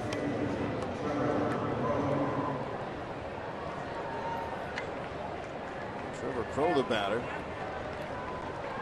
Brandon Inge creeping in on the grass. Guess they're thinking about trying to move Grossman. Altuve in the on-deck circle.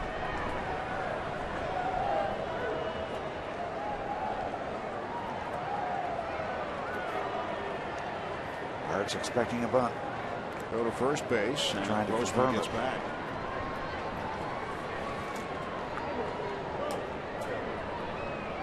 Two. Pirates and Astros. We're in the top of the 10th inning.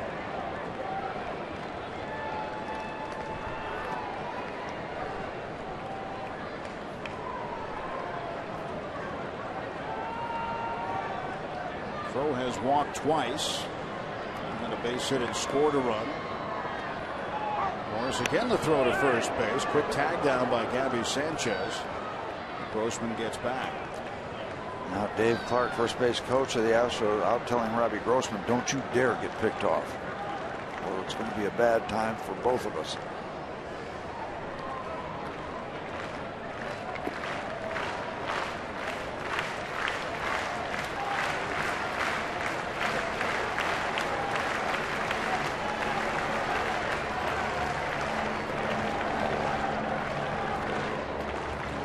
Morris for a strike call. No sign of the bunt there. Crow with the long look down at Dave Tremblay, third base coach, as he runs through some signs that may or may not mean anything. Majority of them don't. That's true. They sort them out. Just a couple of them mean something. Parrott working hard. Late duty for the Parrot.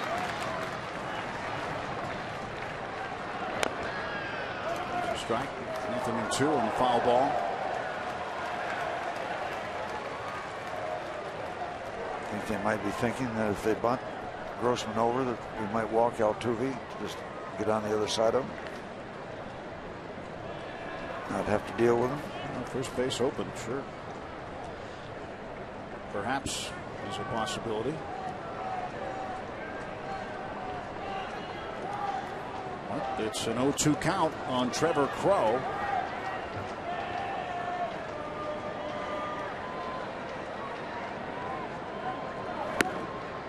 A strikeout would be good here, obviously, to keep the base runner at first base, 1 out. To force play in order at second. And Altuve, who's hit into a double play already tonight, maybe would hit into another. Right now, the task at hand is to find a way to get Crow out. Morris with a 1-ball 2-strike count on him. Nobody out, top of the 10th. 1 on. Leadoff walk to Robbie Grossman. Go to first, and that one close. Quick move by Brian there. A lot of people in this building thought they might have picked him off. Oh, it's so hard to judge because you're tagging him on the body. Where's the hand? Yep, hand's in there underneath. I always thought that was a tough look for an umpire, where the tag is and up on the body, and then if the hand or foot is close to the bag. Got it. Down on strikes goes Crow. Big out for Brian, big out for the Bucks. Now he'll check with his middle infielders to see where he's going or who he's going to. If the ball's hit back at him. Nice outside part of the plate.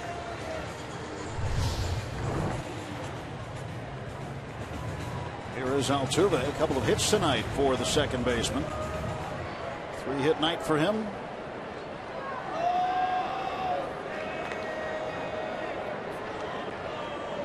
Just back off the bereavement list. The death of his grandmother kept him away from the ball club for a few days. And just activated for this game tonight.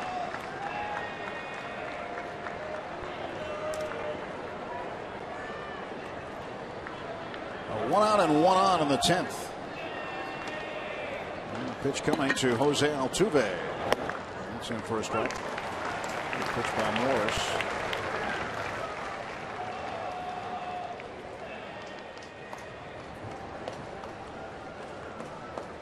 A lot of the faithful still around, waiting and waiting, hope to walk back across that bridge with a Pirate W. Rubbing his head for luck, I guess.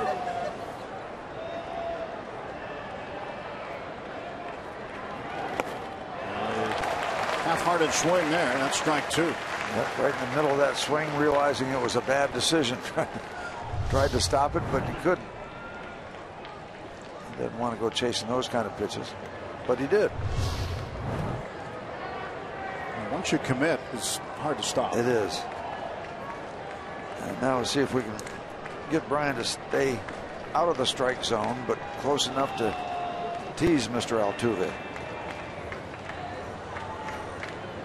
0-2 pitch coming.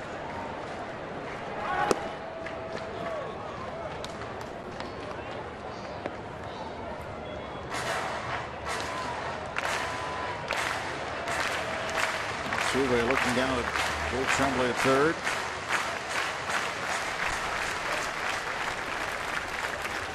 One out, Grossman at first base.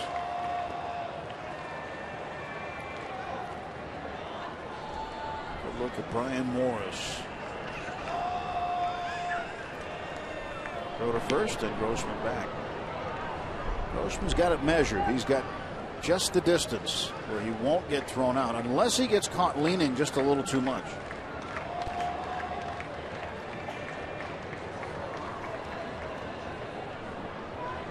Grossman came up through the Pirates minor league system. Sent to Houston last year as part of the Wandy Rodriguez trade. Altuve, ground ball right back to Morris. Throw to second for one, back to first, double play. Indeed. Just what the doctor ordered for Brian Morris. Nice job and a good feed to second base for Brian.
Well to right center field, toward the wall, and it is a home run and a walk-off at that for Andrew McCutchen. Praise the Jolly Roger, leading off the bottom of the 12th with a game winner. Well, that was the scene here Tuesday night in the bottom of the 12th off of Mike Fiers, a 2-2 pitch. And McCutchen drove the fastball that was on the outside part of the plate out of here for a game winner. Another opportunity now as he will lead off the bottom of the 10th. It'll be McCutchen, Sanchez, and Martin to face Jose Cisnero. And you wonder how much he has left. He's been terrific for 3 innings, 3 shutout innings out of the bullpen. Again, he's given up a couple home runs. And you always wonder, guy coming out of the pen now, he's been effective, but how much do you have in the tank? He's been out there a long way.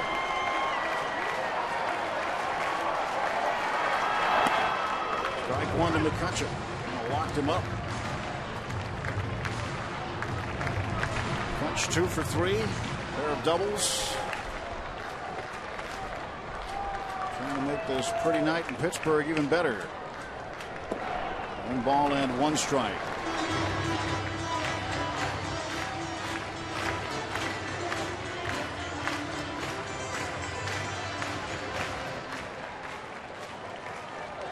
His crew. They're also part of his crew right there. Get out of here. It's in their seats. Ball and 2 strikes to McCutchen. Yeah, you see everybody poised up on the railing. They're ready. They're getting ready to go. They're looking to gather at home plate and find a pie.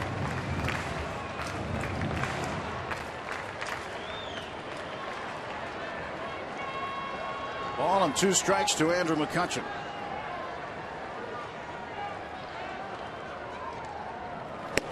He struck him out. Cisnero has been getting a lot of the Pirate batters to chase that high fastball up out of the strike zone, or at least at the top of it. Let's check it out.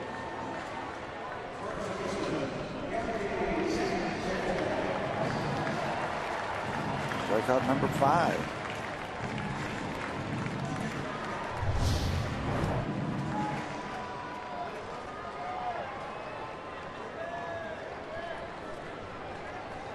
Gabby Sanchez 1 for 4 with an RBI double. Cisnero staying away from him on the first pitch. He's been consistently 93, 94, 92 at quick range. And the third. There's Dominguez. Throws him out. And he's 2 gone for the Pirates in the 10th. Let's take a look at what Bo Porter has remaining. He's got the left-hander Travis Blackley and the right-hander Paul Clemens along with Jose Veras. Veras has pitched a game and a half warming up here tonight. He has sat down now, but Victor Ambriz, Blackley, Clemens, and Veras. So 4 pitchers remaining. And Porter has given the ball to Jose Cisnero for a while now. And so Martin off the glove of Cisnero, and Altuve throws him out. We'll go to the 11th. Pirates 2, Astros 2. Extra innings continue at PNC Park.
Link's Beef Jerky all season long. Jack Link's Beef Jerky. Feed your wild side.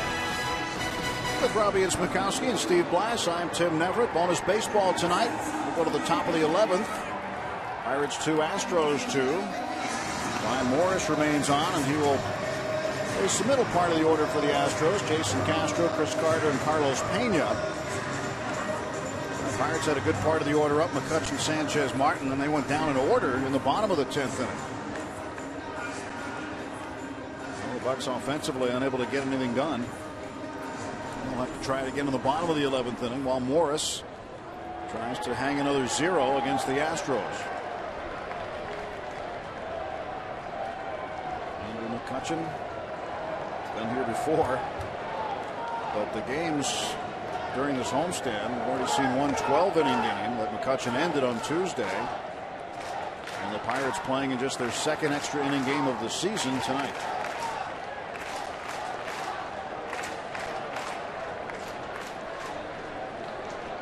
Astro 1 for 4. Struck out twice.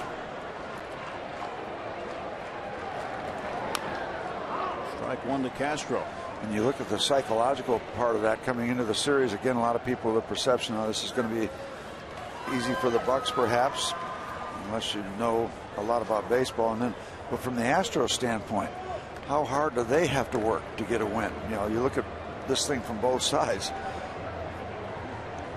Everything they possibly can to squeeze out a W somewhere. It's been tough going for them. And ball 1 strike to Castro.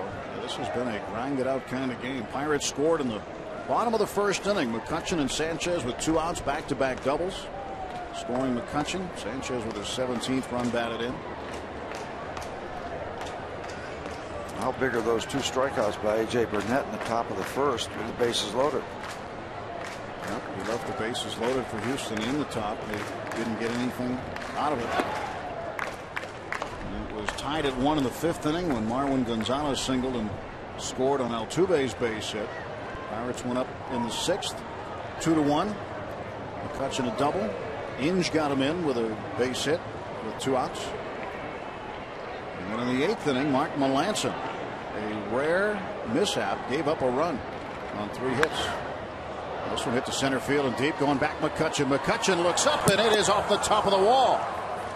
McCutchen guns it back towards second base, and in with a leadoff double is Jason Castro, about a foot away from a home run. Thank goodness he hit it to straightaway center field. He got a lot of this one. Center cut a little downstairs and he got under it. Big ride. Yes, very close to getting up in the shrubbery. Woo. Slight breeze, perhaps keeping that ball away from being a home run. Go ahead runs in scoring position, nobody out. And Carter pops this one up on the right side. Gabby Sanchez to take care of it. No help. 1 out. And the runner not able to move, obviously. And you know, that's what they were thinking about trying to do. Move that runner, lead off double, move him somehow, get it done, but he did not. For Castro, his 12th double. Here's Carlos Pena. Pena hit into a double play in the 8th inning. He struck out once, walked once, flied out to left field. Will not swing here. Put him on with 1 out. And face Matt Dominguez, who's also hit into a double play tonight.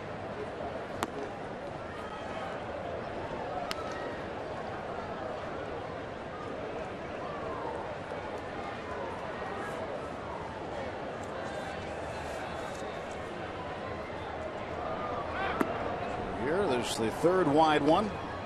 Pena will be walked. And the Astros with 1 out will have runners at first and second.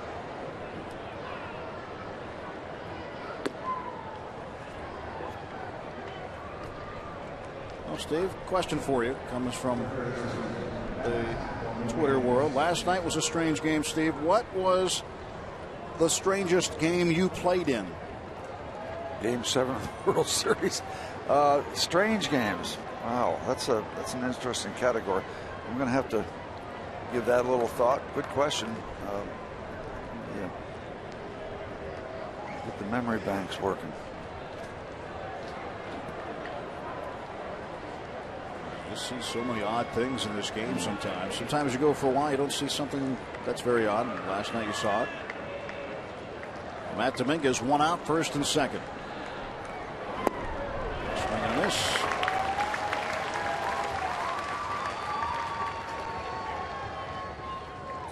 The strange game in Cincinnati 1,000 years ago, where Roberto Clemente didn't start in the ball game, came in. I believe he hit 3 home runs.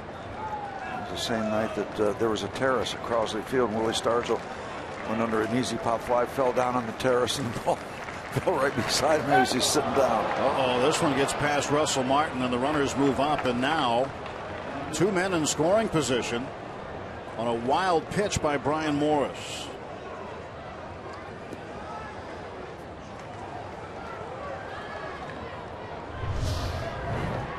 Strange things happening here in the 11th. You won't see that often. Right through the wicket, stayed down. Through the legs of Russell Martin. You just don't see that, but you just saw it. And 1 out to boot. So Dominguez has an RBI opportunity here. Pirates will bring the infield in. Got to cut down this run.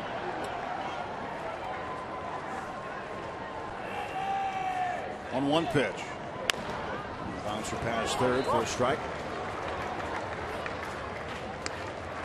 1-2 to Matt Dominguez. Somewhat of a strikeout candidate. No extreme numbers either way. 27 strikeouts and around 150 at bats.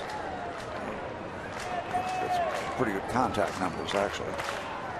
Well, it makes you feel any better. The Cardinals and Brewers are in extra innings also. They're in the 10th, 4-4. Need the K. Need the big K. Boy, he spoiled a good pitch. Pitcher's kind of pitch. Brian made the good delivery and he was able to waste it.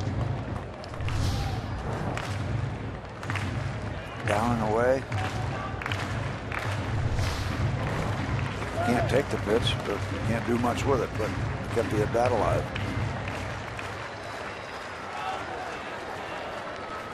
Now, do you go back out there again, or do you try to tie him up by coming back inside? Russell Martin's move will tell you.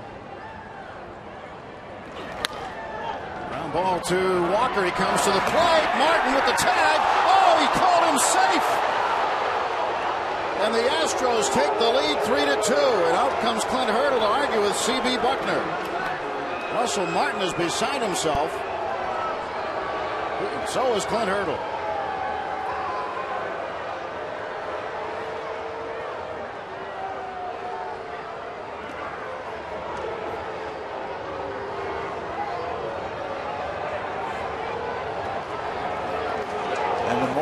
CB smiles, the hotter Clint's going to get.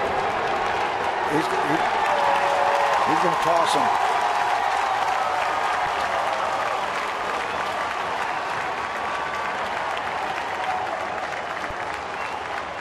That's it for Clint.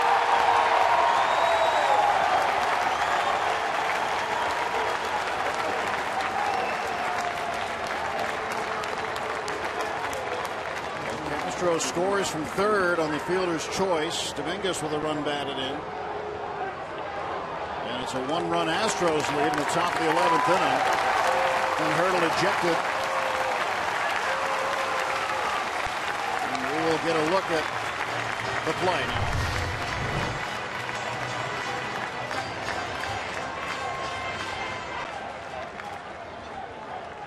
And they're saying that CB is saying he slid over the foot, and Russell was trying to block with that one leg, with that 1 foot. The left foot. Left foot. It looks like he slid over it.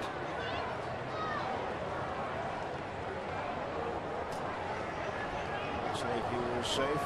And Clint telling him he blew the call, and CB gave him a lot of rope and then finally sent him away.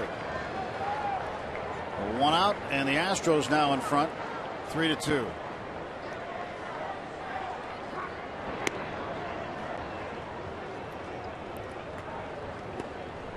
Dominguez is the runner at first base. Carlos Pena over at third.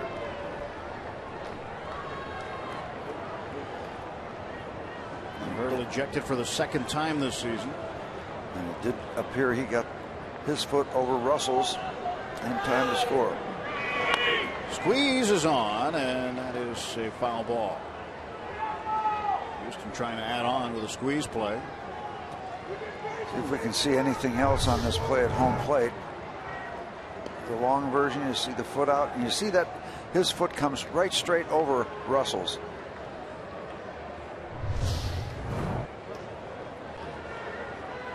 That angle looked safe. Yep. I had the feel, I wasn't sure, but the more that C.B. Buckner smiled at Clint, the hotter he got. You know, looked at that point where it was just a matter of time. Pitch out, nothing doing for the Astros. From the AGH camp. Slows it down even more, and that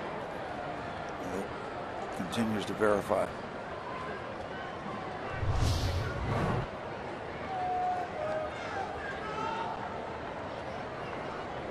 Next year, Steve, we might be looking at an instant replay to determine safe or out. That's what I understand. The umpires are going to have Big Brother watching even more on videotape. Looks like that might happen. It's a strong possibility.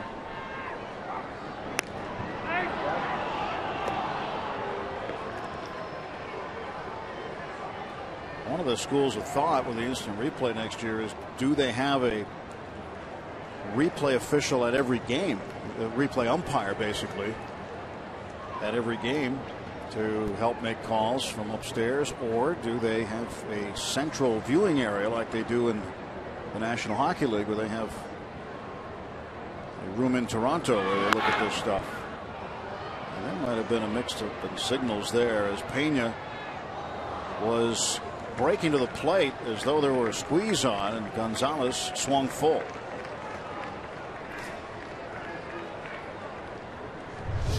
Yeah,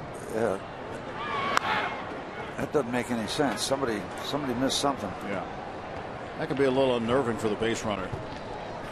You're shrinking the distance between the base and the plate, and the guy takes a full cut.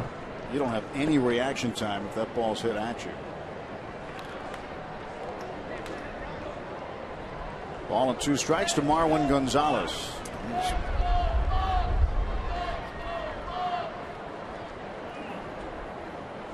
Ready for the 1-2. Ground ball to the right side. Sanchez comes to the plate. And this time Martin's got it blocked.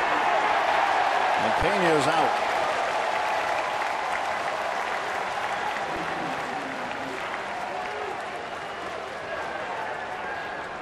Now 2 outs for the Astros in the 11th.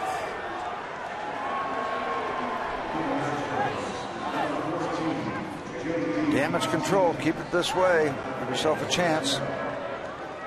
Strong throw. Plenty of time to get the out at home plate.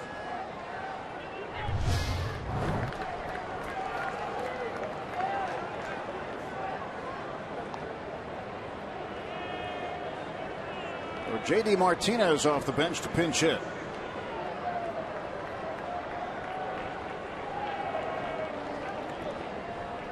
First and second, 2 men out. Astros with a run this inning. Castro's leadoff double leading to that, and a base hit up the middle. McCutchen charging, coming around third. The play is cut off. A run's going to score out of this. Gonzalez stays in the rundown, gives himself up. It's an RBI base hit from the pinch hitter J.D. Martinez. And the Astros now with a 4-2 lead. Last wraps for the Pirates coming up.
Two.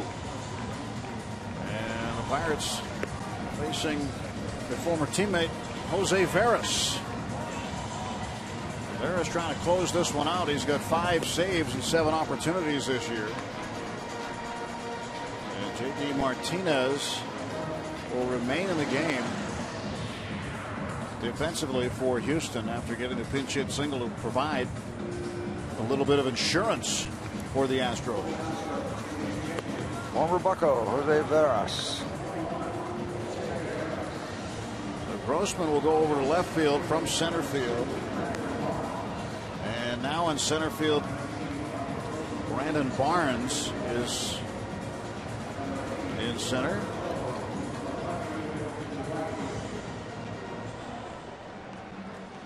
And Astros have the lead and a little insurance. Making it a tougher hill to climb. And Trevor Crowe in right field. So Martinez did not stay in. Crowe over to right. Here's Brandon Inge. Pirates need 2. 2 to extend the game and 3 to win it.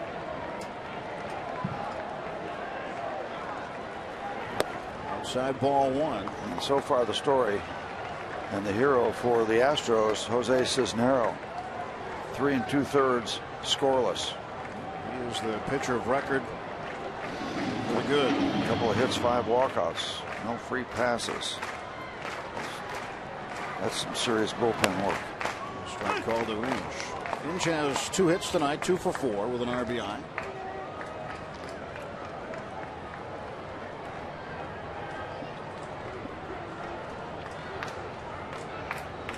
One ball and 1 strike.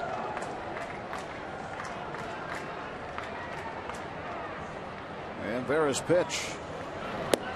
There's a breaking ball in there for a strike.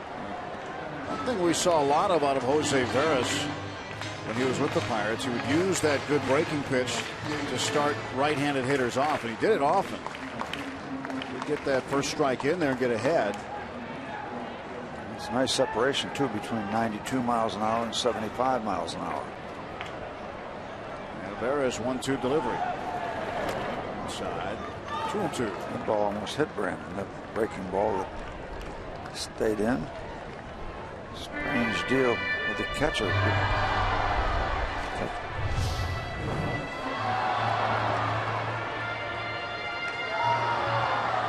see the not so much the curve side to side, but from top to bottom on the way down, the break from high to low.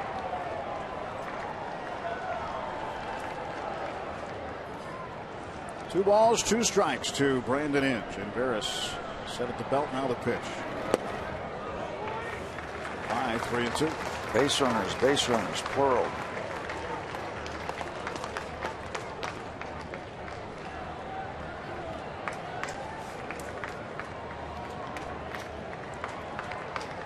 Walker on deck.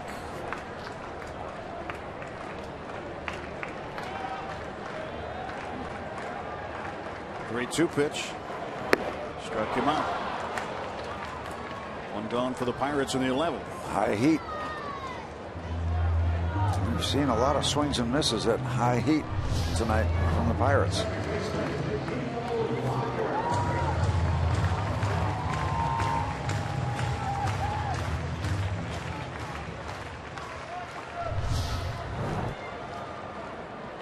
Walker struck out his last time up.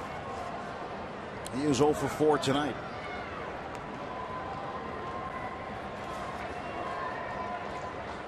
Fastball in for a strike.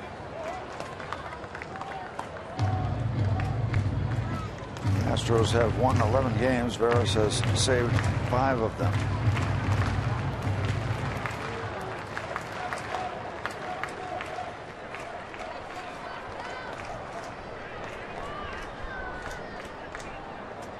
Well, 1 pitch. That's low. Milwaukee has scored a couple in the 10th inning. They have taken a 6-4 lead over St. Louis in St. Louis. Pedro Alvarez has a helmet on. Glad to see him get a base runner on. Pedro can change the game with 1 swing. Walker bounces it to the first baseman, Pena. Toss to Veras covering, and the Pirates down to their final out. Jordy Mercer will come up with Alvarez in the on-deck circle. So the last hope tonight for the Pirates is that if Mercer can get on, they can get Alvarez to the plate. Alexander Kentacolby coming up at the conclusion of this one. He'll break it down in Pirates postgame. Stay tuned for it.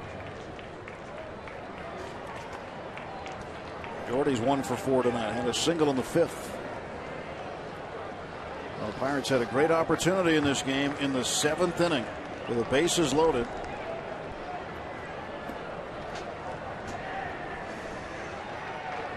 And Gabby Sanchez struck out looking. A 3-2 pitch.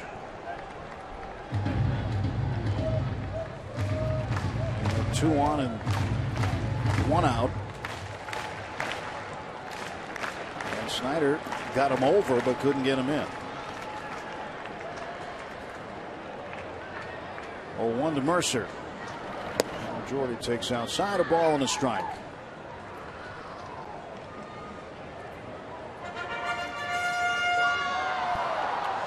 You know, you can go all the way back to the 1st inning, too, because the Pirates scored a run, and Russell Martin hit an absolute rocket that was caught by Pena. And that could have kept the door open for at least one more run. But the atom ball. Mercer hits one in the air to right field, and this should do it. So in extra innings tonight, the Houston Astros get a win. And the series is split at a game apiece. The rubber game tomorrow afternoon. Yeah, and it was all about the Astros bullpen tonight as it played out. They were terrific. Cisnero was great. Veras locked it up, and tidy work out of the Astros bullpen. So the final score, the Houston Astros defeat the Pirates in 11 innings, 4-2. Let's check in with Paul Alexander and Kent Tekulve. All right, Tim, thank you very much. And I think you tend to take things for granted when they always